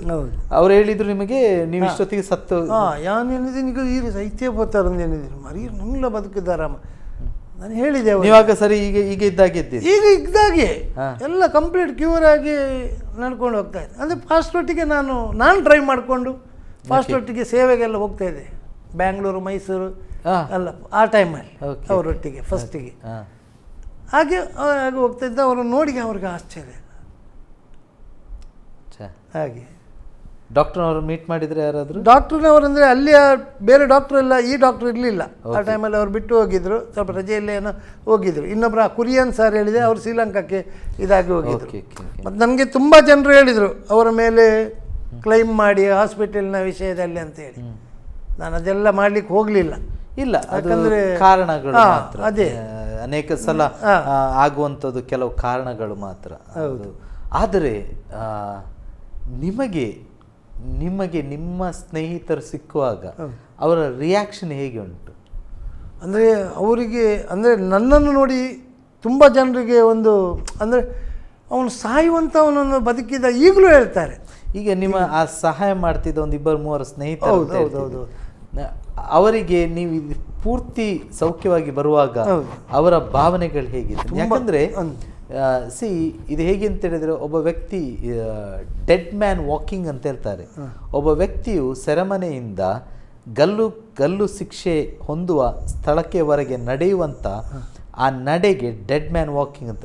ನಿಮ್ಮ ಲೈಫ್ ಆಲ್ಮೋಸ್ಟ್ ಹಾಸ್ಪಿಟಲ್ನಿಂದ ಹೊರಗೆ ಬರುವಾಗ ಡೆಡ್ ಮ್ಯಾನ್ ವಾಕಿಂಗ್ ಅಂತ. ಯಾಕಂದ್ರೆ ನಿಮ್ಮದು ಮರಣದ ಕಡೆಗೆ ನಿಮ್ಮ ನಡೆ, ಹೌದಲ್ಲ?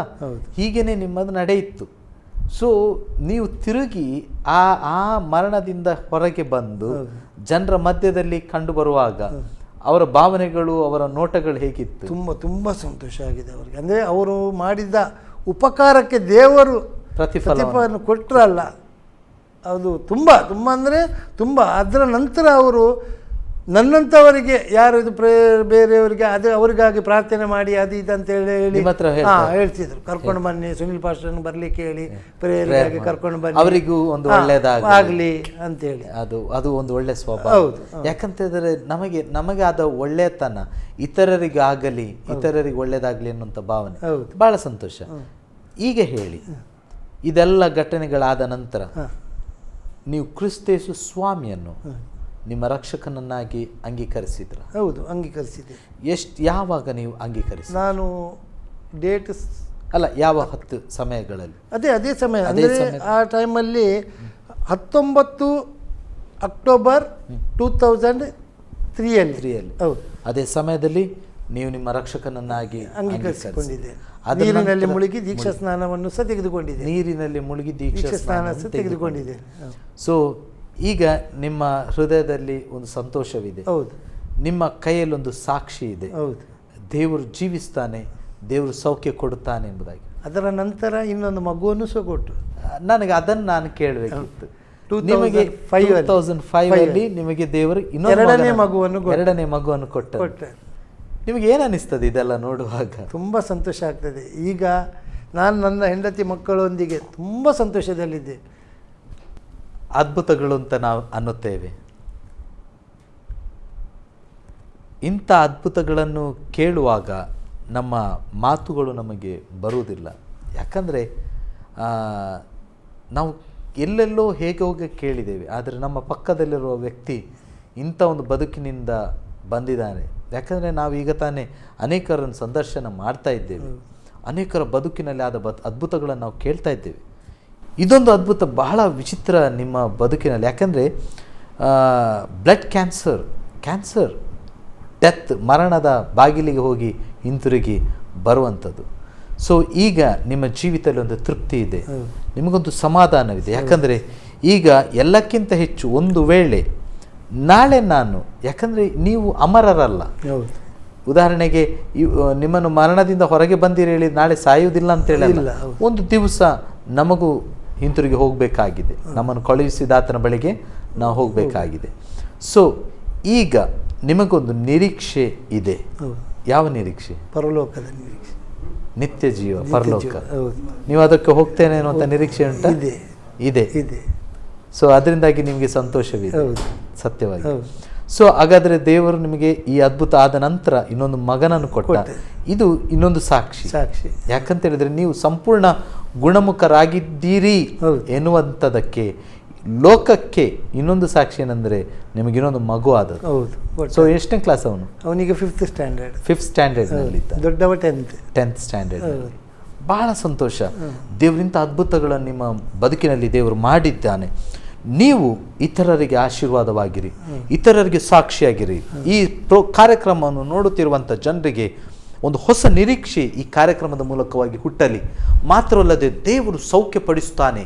ಕ್ರಿಸ್ತೇಸು ಸ್ವಾಮಿಯ ಬಳಿಗೆ ಬಂದಾತನನ್ನು ಆತನ 2000 ವರ್ಷಗಳ ಹಿಂದೆ ಮಾತ್ರವೇ ಅಲ್ಲ, ಈಗಲೂ ಕೂಡ ಆತನು ಜೀವಿಸ್ತಾನೆ ಮತ್ತು ಆತನ ಅದ್ಭುತವನ್ನು ಮಾಡಲು ಶಕ್ತನು ಎನ್ನುವಂಥದ್ದನ್ನು ಈ ಕಾರ್ಯಕ್ರಮದ ಮೂಲಕವಾಗಿ ನಾವು ನಿರೂಪಿಸುತ್ತಿದ್ದಾರೆ.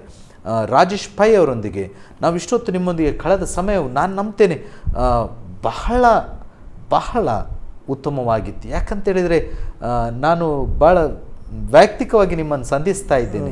ಇಂಥ ಅದ್ಭುತಗಳು ಇನ್ನೂ ಅನೇಕರ ಜೀವಿತಗಳಲ್ಲಿ ನಡೆಯಲಿ. ಒಂದು ವೇಳೆ ನಾವು ಈ ಕಾರ್ಯಕ್ರಮವನ್ನು ನೋಡುತ್ತಿರುವಂಥ ಜನರು ನೀವು ಯಾವುದಾದ್ರೂ ಅಸೌಖ್ಯದಲ್ಲಿರುವುದಾದರೆ ನಾನು ಅಪೇಕ್ಷಿಸ್ತೇನೆ, ಸ್ವಾಮಿಯಲ್ಲಿ ಪ್ರಾರ್ಥಿಸಿರಿ.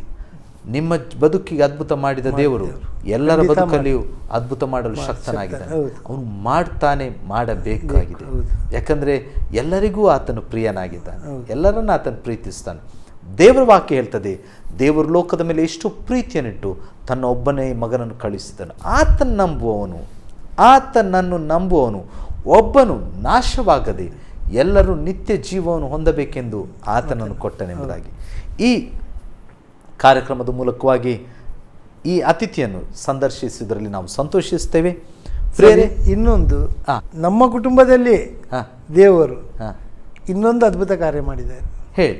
ನನ್ನ ಹೆಂಡತಿಯ ತಾಯಿ ಈಗ 77 ವರ್ಷ ಪ್ರಾಯ. ಅವರಿಗೆ 77 ವರ್ಷ ಪ್ರಾಯ. 2 ವರ್ಷದ ಹಿಂದೆ ಅಂದರೆ 75 ವರ್ಷ ಪ್ರಾಯದಲ್ಲಿ ಅವರಿಗೆ ಎದೆ ನೋವು ಸ್ಟಾರ್ಟ್ ಆಯಿತು. ಎದೆ ನೋವು ಸ್ಟಾರ್ಟ್ ಆಯ್ತು ಅಂತೇಳಿ ನಾವು ಆದರ್ಶ ಹಾಸ್ಪಿಟ್ಲಿಗೆ ಕರ್ಕೊಂಡು ಹೋದೆವು, ಉಡುಪಿಯಲ್ಲಿ. ಆದರ್ಶ ಹಾಸ್ಪಿಟ್ಲಿಗೆ ಕರ್ಕೊಂಡೋದ ಕೂಡಲೇ ಅವರು ICU ಒಳಗೆ ಕರ್ಕೊಂಡೋದ್ರು. ಆ್ಯಂಜಿಯೋಗ್ರಾಮ್ ಮಾಡಬೇಕು ಹೇಳಿದ್ರು. ನೋಡಿ, ಆ್ಯಂಜಿಯೋಗ್ರಾಮ್ ಮಾಡಿ ನಮಗೆ ಆವಾಗಲೇ ಡೌಟ್ ಇತ್ತು. ಅಂದರೆ ಅವರಿಗೆ ಒಂದು ಕಡೆಯಲ್ಲಿ ಏಜ್ ಆಗಿದೆ, ಇನ್ನೊಂದು ಕಡೆಯಲ್ಲಿ ಈಗ ಅಷ್ಟಕ್ಕೆ ಆ್ಯಂಜಿಯೋಗ್ರಾಮ್ ಮಾಡಿದ ಕೂಡಲೇ ಆ್ಯಂಜಿಯೋಪ್ಲಾಸ್ಟ್ ಮಾಡಲಿಕ್ಕೆ ಹೇಳ್ತಾರೆ. ಅದಕ್ಕೆ ಲಕ್ಷಗಟ್ಟಲೆ ಹಣ ಬೇಕು. ನಾವು ಆಗ ಎಂಥ ಮಾಡೋದಂತಲೇ ಗೊತ್ತಾಗಲಿಲ್ಲ. ಬೇಡ ಅಂತೇವೆ ನಾವು ಆ್ಯಂಜಿಯೋಗ್ರಾಮ್ ಸಹ ಮಾಡೋದು ಬೇಡ ಅಂತಲೇ ಇದ್ದೆವು. ಡಾಕ್ಟ್ರು ಕೇಳಲಿಲ್ಲ. ಲಾಸ್ಟ್ ಚಂದ್ರಶೇಖರ್ ಸರ್ ಕರೆದು ಆ್ಯಂಜಿಯೋಗ್ರಾಮ್ ಒಂದು ಮಾಡಿ ನೋಡುವ ಮಾರ ರಾಶ, ಅದಕ್ಕೊಂದು 10,000 ರೂಪಾಯಿ ಆಗ್ತದೆ, ಎಂಥ ಬ್ಲಾಕ್ ಉಂಟು ಎಷ್ಟು ಬ್ಲಾಕ್ ಉಂಟು ಅಂತ ನೋಡುವ ಅಂತ ಹೇಳಿದೆವು. ಅಂಥೇಳಿ ನಾವು ಒಪ್ಪಿ ಆ್ಯಂಜಿಯೋಗ್ರಾಮ್ ಮಾಡಿಸಿದೆ. ಆ್ಯಂಜಿಯೋಗ್ರಾಮ್ ಮಾಡಬೇಕಾದ್ರೆ ಡಾಕ್ಟರ್ ಶ್ರೀಕಾಂತ್ ಅಂತ ಹಾರ್ಟಿದ್ದು, ಅವರು ನೋಡಿ ಹೇಳಿದರು 3 ಬ್ಲಾಕ್ ಉಂಟು. ಓಕೆ. ಒಂದು ಅಂತೂ 99% ಬ್ಲಾಕ್, ಓಕೆ. ಇನ್ನೂ 2 ಬ್ಲಾಕ್ ಇದೆ, ಒಟ್ಟು 3 ಬ್ಲಾಕ್ ಉಂಟು ಅವರಿಗೆ. ಅದು ಮಾಡಬೇಕಾದ್ರೆ ಸಾಧಾರಣ 3-4 ಲಕ್ಷ ರೂಪಾಯಿ ವೆಚ್ಚ ಮಾಡಿಸಬೇಕಾದ್ರೆ. ಎಂತ ಮಾಡೋದು ಕೇಳಿ, 3-4 ಲಕ್ಷ ರೂಪಾಯಿ ಎಲ್ಲಿಂದ ತರೋದು ನಾವು? ಹಾಗೆ ನಾವು ಅಲ್ಲಿಂದ ಒಬ್ಬರು ಡಾಕ್ಟ್ರು ನಮ್ಮ ಹತ್ರ, ಅಂದರೆ ಡಾಕ್ಟರ್ ಚಂದ್ರಶೇಖರ್ ಅವರ ಅಸಿಸ್ಟೆಂಟ್ ಡಾಕ್ಟ್ರ್ ಹತ್ರ ನಾನು ಮಾತಾಡಿದೆ. ನೋಡಿ, ತುಂಬ ಕಷ್ಟದಲ್ಲಿದ್ದೇವೆ ನಾವು, ಅಷ್ಟು ಖರ್ಚು ಮಾಡುವಾಗ ಇಲ್ಲ, ಎಂತ ಮಾಡೋದಂತ. ಈ ಹಾರ್ಟ್ ಸ್ಪೆಷಲಿಸ್ಟ್ ಡಾಕ್ಟರ್ ಹೇಳ್ತಾರೆ, ಕೂಡಲೇ ನೀವು ಎಂತಂದು ಅರೇಂಜ್ಮೆಂಟ್ ಮಾಡಿ 2 ಅದು ಇದು ಹಾಕಿದರೆ ಸ್ಟಡ್ 2 ಸ್ಟಡ್ಡಿಗೆ 1 ಸ್ಟಡ್ ನಾನು ಫ್ರೀ ಮಾಡಿ ಕೊಡಿಸ್ತೇನೆ, ಒಮ್ಮೆಲೆ ಹಾಕುವ 3 ಸ್ಟಡ್ಡಿಗೆ 3 ಲಕ್ಷ, ಅಂದರೆ ಒಟ್ಟಿಗೆ 3 ಸ್ಟಡ್ಡಿಗೆ 3 ಲಕ್ಷ ಆಗ್ತದೆ, ಮತ್ತು ಹಾಸ್ಪಿಟಲ್ ಬಿಲ್ ಸೇರಿ 1 ಕೊಟ್ಟು 4 ಲಕ್ಷ ತನಕ ಆಗ್ತದೆ, ನೀವು ಹಣದ ಅರೇಂಜ್ಮೆಂಟ್ ಮಾಡಿ. ಆಯ್ತಂತೇಳಿ ನೋಡುವ, ನಾವು ಹೇಳ್ತೇವೆ ಅಂತೇಳಿ 50,000 ತನಕ ಅಲ್ಲಿ ಆಯಿತು. ಡಿಸ್ಚಾರ್ಜ್ ಮಾಡಿ ಅವ್ರು ಹೇಳಿದ್ರು ಮನೆಗೆ ಕರ್ಕೊಂಡು ಹೋಗಿ, ಮನೆಗೆ ಕರ್ಕೊಂಡು ಹೋಗಿ ನಾವು ನೋಡುವ, ಹಣದ ಅರೇಂಜ್ಮೆಂಟ್ ಆದಮೇಲೆ ಬರ್ತೇವೆ ಅಂತ. ಹಾಗೆ MLA ಪ್ರಮೋದ್ ಸರ್ ಹತ್ರ ಹೋದೆವು. ಅವರಿಗೂ ಒಂದು ಚೀಫ್ ಮಿನಿಸ್ಟರ್ ಫಂಡಿಂದ ಏನಾದರೂ ಬರ್ತದೆ ಅಂತ ಅವ್ರಿಗೊಂದು ಲೆಟ್ರ್ ಮನವಿ ಕೊಟ್ಟೆವು. ಅವರ ವೈಯಕ್ತಿಕವಾಗಿ ನಮಗೆ ಪ್ರಮೋದ್ ಮಧ್ವರಾಜ್, ಈ ಸಮಯದಲ್ಲಿ ನಾನು ಪ್ರಮೋದ್ ಮಧ್ವರಾಜ್ ನಮ್ಮ ಶಾಸಕರು, ಉಡುಪಿಯ ಶಾಸಕರು, ಯಾರ್ಯಾರು ಅವರ ಬಳಿಗೆ ಸಹಾಯಕ್ಕೋಸ್ಕರ ಹೋಗುತ್ತಾರೋ ನಿಮಗೆ ಈ ಸಮಯದಲ್ಲಿ ಈ ವಾಹಿನಿಯ ಮೂಲಕವಾಗಿ ನಾನು ತಿಳಿಸ್ಲಿಕ್ಕೆ ಇಷ್ಟಪಡ್ತೇನೆ. ಏನಂದರೆ, ಒಬ್ಬ ವ್ಯಕ್ತಿ ವಿದೌಟ್ ಇನ್ಫ್ಲುಯೆನ್ಸ್, ಯಾವುದೇ ಇನ್ಫ್ಲುಯೆನ್ಸ್ ಇಲ್ಲದೆ ಒಬ್ಬ ವ್ಯಕ್ತಿ, ನನ್ನ ಪರಿಚಯದ ವ್ಯಕ್ತಿ, ನಾನು ಮಂಗಳೂರಿನವ, ಉಡುಪಿಯಲ್ಲಿ ಒಬ್ಬ ವ್ಯಕ್ತಿ ಅವರ ನಿಜವಾಗಿ ಸೌಖ್ಯ ಇಲ್ಲದ ವ್ಯಕ್ತಿ, ಆ ವ್ಯಕ್ತಿ ಅವರ ಬಾಗಿಲಿಗೆ, ಅವರ ಆಫೀಸಿಗೆ ಹೋಗಿ 5,000 ರೂಪಾಯಿಗಳ ಸಹಾಯವನ್ನು ಪಡೆದು ಅವರು ಹಿಂತಿರುಗಿ ಬಂದರು. ನಿಜವಾಗಿ ಹೇಳ್ತೇನೆ, ಇದೊಂದು ಬಹಳ ವಿಚಿತ್ರವಾದ ಘಟನೆ. ನಮಗೆ ಇನ್ಫ್ಲುಯೆನ್ಸ್ ಬೇಕು ಸಹಾಯ ಮಾಡಲಿಕ್ಕೆ, ಅದು ಇದು ಎಲ್ಲ ಕೇಳ್ತಾರೆ, ಆದರೆ ಈ ಪ್ರಮೋದ್ ಮಧ್ವರಾಜ್ರವರು ಅವರ ಸಹಾಯ ಮಾಡುವ ಗುಣ, ಕೊಡುಗೈ ದಾನಿ ಅಂತ ಹೇಳ್ತೇವೆ, ಬಹಳ ಸುಂದರವಾಗಿದೆ. ನಿಮಗೆ ಅವ್ರು ಸಹಾಯ ಮಾಡಿ ವೈಯಕ್ತಿಕವಾಗಿ ಅಲ್ಲ, ಅವರು ವೈಯಕ್ತಿಕವಾಗಿ ನಾನು ಹೇಳ್ತಿರೋ ಅವರ ಸಹಾಯವನ್ನು ಕೊಟ್ಟರು ನಮಗೆ. ಅವರ ಆಫೀಸಿಗೆ ಕಳಿಸಿ ಚೆಕ್ ಕೊಟ್ಟು ಅವರದ್ದಾಯಿತು. ಅದನ್ನು ತಂದು ನಾವು ಡಿಸ್ಚಾರ್ಜಿಗೆಲ್ಲ ಮಾಡಿಸಿದ್ದಾಯಿತು. ಆಮೇಲೆ ಸರ್ ಹೀಗೀಗೆ ಉಂಟಂತೇಳಿ ನಾವು ಡಾಕ್ಟ್ರದ್ದು ಇದೆಲ್ಲ ತಗೊಂಡು ಹೋದೆವು, ಇನ್ವಾಯ್ಸ್ ಎಷ್ಟು ಆಗ್ತದೆ ಅಂತೇಳಿ. ಅವರು ಹೇಳಿದ್ರು, ನಾನು CMಗೆ ಇದು ಮಾಡ್ತೇನೆ ಕಳಿಸಿ. ಅವರ ಮುಖಾಂತರ ಸರ್ಕಾರದಿಂದ 40,000 ರೂಪಾಯಿದು ಇದು ಸಹ ಬಂತು ನಮಗೆ. ಆದರೆ ಅದನ್ನು ಇಲ್ಲಿ ಆಪ್ರೇಷನ್ ಮಾಡಿಸಿದರೆ ಅದು ಅವ್ರಿಗೆ ಯೂಸ್ ಆಗ್ತದೆ, ಅದನ್ನು ಹಾಸ್ಪಿಟ್ಲಿಗೆ ಕೊಡಬೇಕು. ಉಳಿದ ಹಣಕ್ಕೆ ಎಲ್ಲಿ ಹೋಗೋದು? ಲಾಸ್ಟಿಗೆ ಅಲ್ಲಿ ಅದೇ ನಮ್ಮ ಫ್ರೆಂಡ್ ಡಾಕ್ಟರ್ ಅಸಿಸ್ಟೆಂಟ್ ಇದ್ದವರು ಹೇಳಿದ್ರು, ನೀವು ಮನೆಗೆ ಕರ್ಕೊಂಡು ಹೋಗಿ ಒಳ್ಳೆ ರೀತಿಯಲ್ಲಿ. ಮತ್ತೊಂದು ಅವರು ಹೇಳಿದರು, ಒಂದು ವೇಳೆ ಅದು ನಿಮ್ಮ ಹತ್ರ ಹಣದ ಸಹ ಆಯಿತು, ಅವರಿಗೆ ಮಾಡುವಾಗ ಏನಾದರೂ ಅಂದರೆ ಏಜ್ಡ್ 75 ಅಂದರೆ ಭಾಳ ಹೆಚ್ಚು ಕಡಿಮೆ ಆಗಿ ಏನಾದರೂ ಆಯ್ತು ಹೇಳಿದರೆ ಅಲ್ಲಿ ನಾವು ಹಣ ಸಹ ಕಟ್ಟಬೇಕು, ಬಾಡಿ ಅಂತ ತಗೊಂಡ್ಬರ್ಬೇಕು. ಹೌದು, ಅಷ್ಟೇ. ನೀವು ಆಲೋಚನೆ ಮಾಡಿ ಅದು. ನಾವು ಅಲ್ಲಿಂದ ಮತ್ತೆ ಖಾಲಿ ಅವರನ್ನು ಕರ್ಕೊಂಡು ಮನೆಗೆ ಹೋಗ್ತೇವೆ, ಪ್ರಾರ್ಥನೆ ಮಾಡಿದೆವು. ಸುನೀಲ್ ಪಾಸ್ಟರ್ನವರಿಗೆ ಎಲ್ಲರಿಗೂ ಎಲ್ಲ ವಿಷಯ ತಿಳಿಸಿದೆವು. ಅವರು ಬಂದೆಲ್ಲ ಪ್ರಾರ್ಥನೆ ಮಾಡ್ತಾಯಿದ್ರು. ಅಂದಿನಿಂದ ಇಂದಿನವರೆಗೂ 2 ವರ್ಷ ಆಯಿತು, ಏನೂ ಪ್ರಾಬ್ಲಮ್ ಇಲ್ಲದೆ ಸಂತೋಷದಲ್ಲಿ ಅವರು ನಮ್ಮ ಜೊತೆ ಇದ್ದಾರೆ. ಇದೊಂದು ಅದ್ಭುತವನ್ನು ದೇವರು ಮಾಡಿದ್ದಾರೆ. ಡಾಕ್ಟ್ರು ಹೇಳಿದರೆ 99% ಬ್ಲಾಕ್ ಇದ್ದವರು ಅವರು ಇಲ್ಲ, ಸರ್ವೈವ್ ಆಗುವುದಿಲ್ಲ. 99% ಅಂದರೆ ಆಯಿತು. ಈ ಕಳೆದ 1 ತಿಂಗಳಲ್ಲಿ ಮತ್ತೊಮ್ಮೆ ಅದ್ಭುತ ಮಾಡಿದರು ಅವರು. ಅಂದರೆ ಆ ರಾತ್ರಿ ವೇಳೆ ನಮ್ಮ ತಿಂಗಳ ಪ್ರಾರ್ಥನೆ ಮನೆಯಲ್ಲಿ ಇಟ್ಟಿದ್ದೆವು ನಾವು. ಶನಿವಾರ ದಿವಸ ನಮ್ಮ ದಾಮೋದರ್ ಬದರ್ ಮತ್ತು ಪ್ರಶಾಂತ್ ಬದರ್ ಬಂದು ಪ್ರಾರ್ಥನೆ ಮಾಡಿ, ಅವರಿಗಾಗಿ ಪ್ರಾರ್ಥನೆ ಮಾಡಿ ಮಲಗಿದ್ದಾರೆ. ನಾವು ಆಲ್ರೆಡಿ 10 ಗಂಟೆಗೆ ಮಲಗಬೇಕು. ಅವರ ಮಕ್ಕಳೆಲ್ಲ ಪ್ರಾರ್ಥನೆಯಲ್ಲೆಲ್ಲ ಸೇರಿದ್ದೇವೆ. ಅವರಿಗೆ 1 ಗಂಡು 3 ಹೆಣ್ಣು ಮಕ್ಕಳು ಎಲ್ಲ ಸೇರಿ ಪ್ರಾರ್ಥನೆಯಲ್ಲಾಗಿ ಅವರವರವರವರ ಮನೆಗೆ ಹೊರಡಲಿಕ್ಕೆ ರೆಡಿಯಾಗಿದ್ದರೆ ಮಲಗಿ ಇನ್ನು ಸ್ವಲ್ಪ ಹೊತ್ತಲ್ಲಿ ಮಲಗಲಿಕ್ಕೆ ನಾವು. ಆ ಸಮಯದಲ್ಲಿ ಸಡನ್ ಅವರಿಗೆ ವೀಸಿಂಗ್ ಪ್ರಾಬ್ಲಮ್ ಎಲ್ಲ ಆಗಿ ಕಂಪ್ಲೀಟ್ ಅಂದರೆ ಕಣ್ಣೆಲ್ಲ ಮೇಲೆ ಮಾಡಿ ಪಲ್ಸ್ ಎಲ್ಲ ಡೌನ್ ಆಗಿ ಮೋಷನ್ ಎಲ್ಲ ಮಾಡಿ ಮುಗೀತಂತ ಎಣಿಸಿದ್ದೇವೆ, ಆಗಿದೆ ಹೊತ್ತಲ್ಲಿ. ಕೂಡಲೇ 108 ಆ್ಯಂಬುಲೆನ್ಸ್ ತರಿಸಿದ್ರು, ಅದಕ್ಕೆ ಹಾಕಿದ್ರು, ಮಿಷನ್ ಹಾಸ್ಪಿಟ್ಲಿಗೆ ಕರ್ಕೊಂಡು ಹೋದ್ರು. ಫಸ್ಟಿಗೆ TMA ಪೈಗೆ ಕರ್ಕೊಂಡೋದು, ಅಲ್ಲಿ ಆಗೋದಿಲ್ಲ ಅಂತೇಳಿ ಮಿಷನ್ ಹಾಸ್ಪಿಟ್ಲಿಗೆ ಕರ್ಕೊಂಡು, ಮಿಷನ್ ಹಾಸ್ಪಿಟ್ಲಲ್ಲಿ ಅವರು ಇಳಿಸಿ 108 ಹೋಗಿದ್ದಾನೆ. ಇವರ ಕಂಡೀಷನ್ ನೋಡಿ ಹಾಸ್ಪಿಟಲ್ನವರು ಹೆದರಿ ಇಲ್ಲಿ ಆಗೋದಿಲ್ಲ, ಅವ್ರಿಗೆ ವೆಂಟಿಲೇಟರಲ್ಲಿ ಇಡಬೇಕು, ನೀವು ಕೂಡಲೇ ಅವರ ಆ್ಯಂಬುಲೆನ್ಸ್ನಿಂದ ಹಾಕ್ಕೊಂಡು ಹೋಗಿ ಅಂತ. ನಾವು ಆ ರಾತ್ರಿ ವೇಳೆಯಲ್ಲಿ ಎಲ್ಲಿಗೆ ಹೋಗೋದು, ಯಾರ ಹತ್ರ ಎಲ್ಲಿಗೆ ಹೋಗೋದು? ವೆಂಟಿಲೇಟರ್ ಅಂದರೆ ಗಂಟೆಗೆ ಎಷ್ಟು ಹಣ, ಎಂತ ಮಾಡೋದು? ಅವ್ರು ಒಂದೇ ಆದರ್ಶಕ್ಕೆ ಕರ್ಕೊಂಡೋಗಿ, ಆದರ್ಶಕ್ಕೆ ಕರ್ಕೊಂಡೋದ್ರೆ ಇವರು ಸಮಸ್ಯೆ ಗೊತ್ತುಂಟು ಅವರಿಗೆ, ಇವರು ಹಾರ್ಟ್ ಪೇಷಂಟ್ ಅಂತ ಆಲ್ರೆಡಿ ಗೊತ್ತುಂಟು. ಆಗ ಅವರು ಟ್ರೀಟ್ಮೆಂಟ್ ಮಾಡಲಿಕ್ಕೆ ಸಹ ಮುಂದೆಯಿಂದ ನೋಡ್ತಾರೆ ಎಂತ ಮಾಡೋದಂತ. ಇಲ್ಲದಿದ್ದರೆ KMC ಕರ್ಕೊಂಡೋಗಿ ಹೇಳಿ. ಲಾಸ್ಟಿಗೆ ನಾವು ಹೇಳಿದ್ವಿ ಎಲ್ಲಿಗೂ ಕರ್ಕೊಂಡು ಹೋಗೋದಿಲ್ಲ, ಅವ್ರು ಏನಾದರೂ ತೊಂದರೆ ಇಲ್ಲ, ನೀವು ಸ್ಟಾರ್ಟ್ ಮಾಡಿ ಅವ್ರಿಗೆ ಮೆಡಿಸಿನ್ ಕೊಡಲಿಕ್ಕೆ ಅಂತ. ಡಾಕ್ಟ್ರು ಬಂದರು, ನೋಡಿದರು, ಆಗೋದಿಲ್ಲವೇ ಹೇಳಿದರು. ಇಲ್ಲ, ಅವರು ಮೆಡಿಸಿನಿಗೆ ರಿಯಾಕ್ಟ್ ಆಗ್ತಾ ಇಲ್ಲ ಅಂದರೆ ನೋಡುವಾಗ ನಮಗೆ ಹೆದರಿಕೆ ಆಗ್ತಾರೆ, ಆ ಥರ ಇದಾಗ್ತಾಯಿದೆ.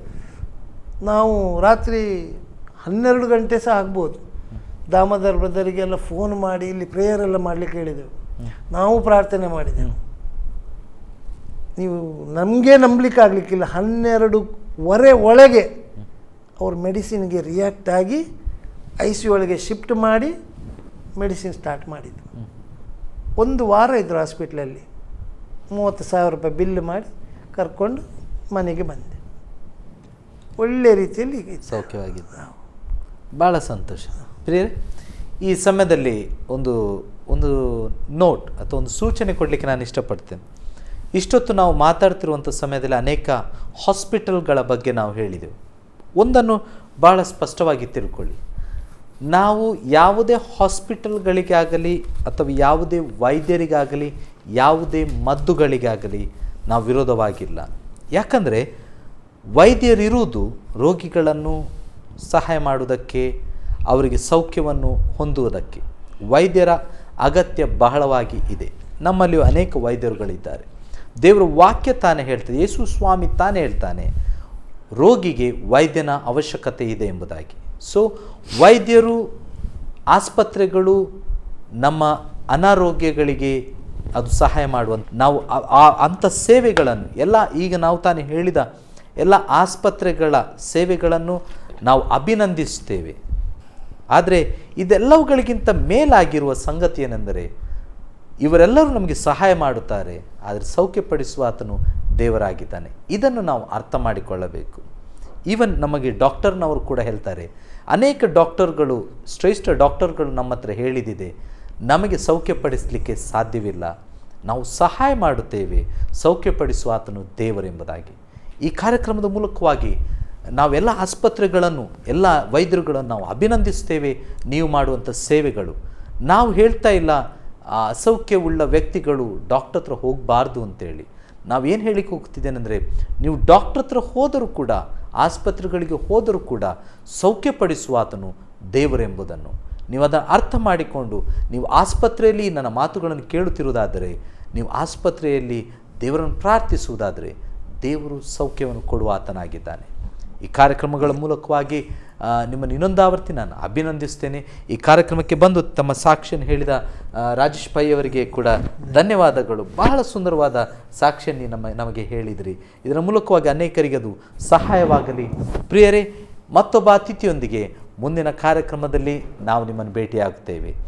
ಆಸರೆ TV ಪ್ರಸ್ತುತಪಡಿಸುವ ನನ್ನ ಸಾಕ್ಷಿ ಎನ್ನುವ ಕಾರ್ಯಕ್ರಮವನ್ನು ನೀವಿಷ್ಟೊತ್ತು ವೀಕ್ಷಿಸ್ತಾ ಇದ್ದೀರಿ. ಮುಂದಿನ ಕಾರ್ಯಕ್ರಮವನ್ನು ವೀಕ್ಷಿಸಿರಿ. ದೇವರು ನಿಮ್ಮ ಸಂಗಡವಿರಲಿ. ವಂದನೆಗಳು.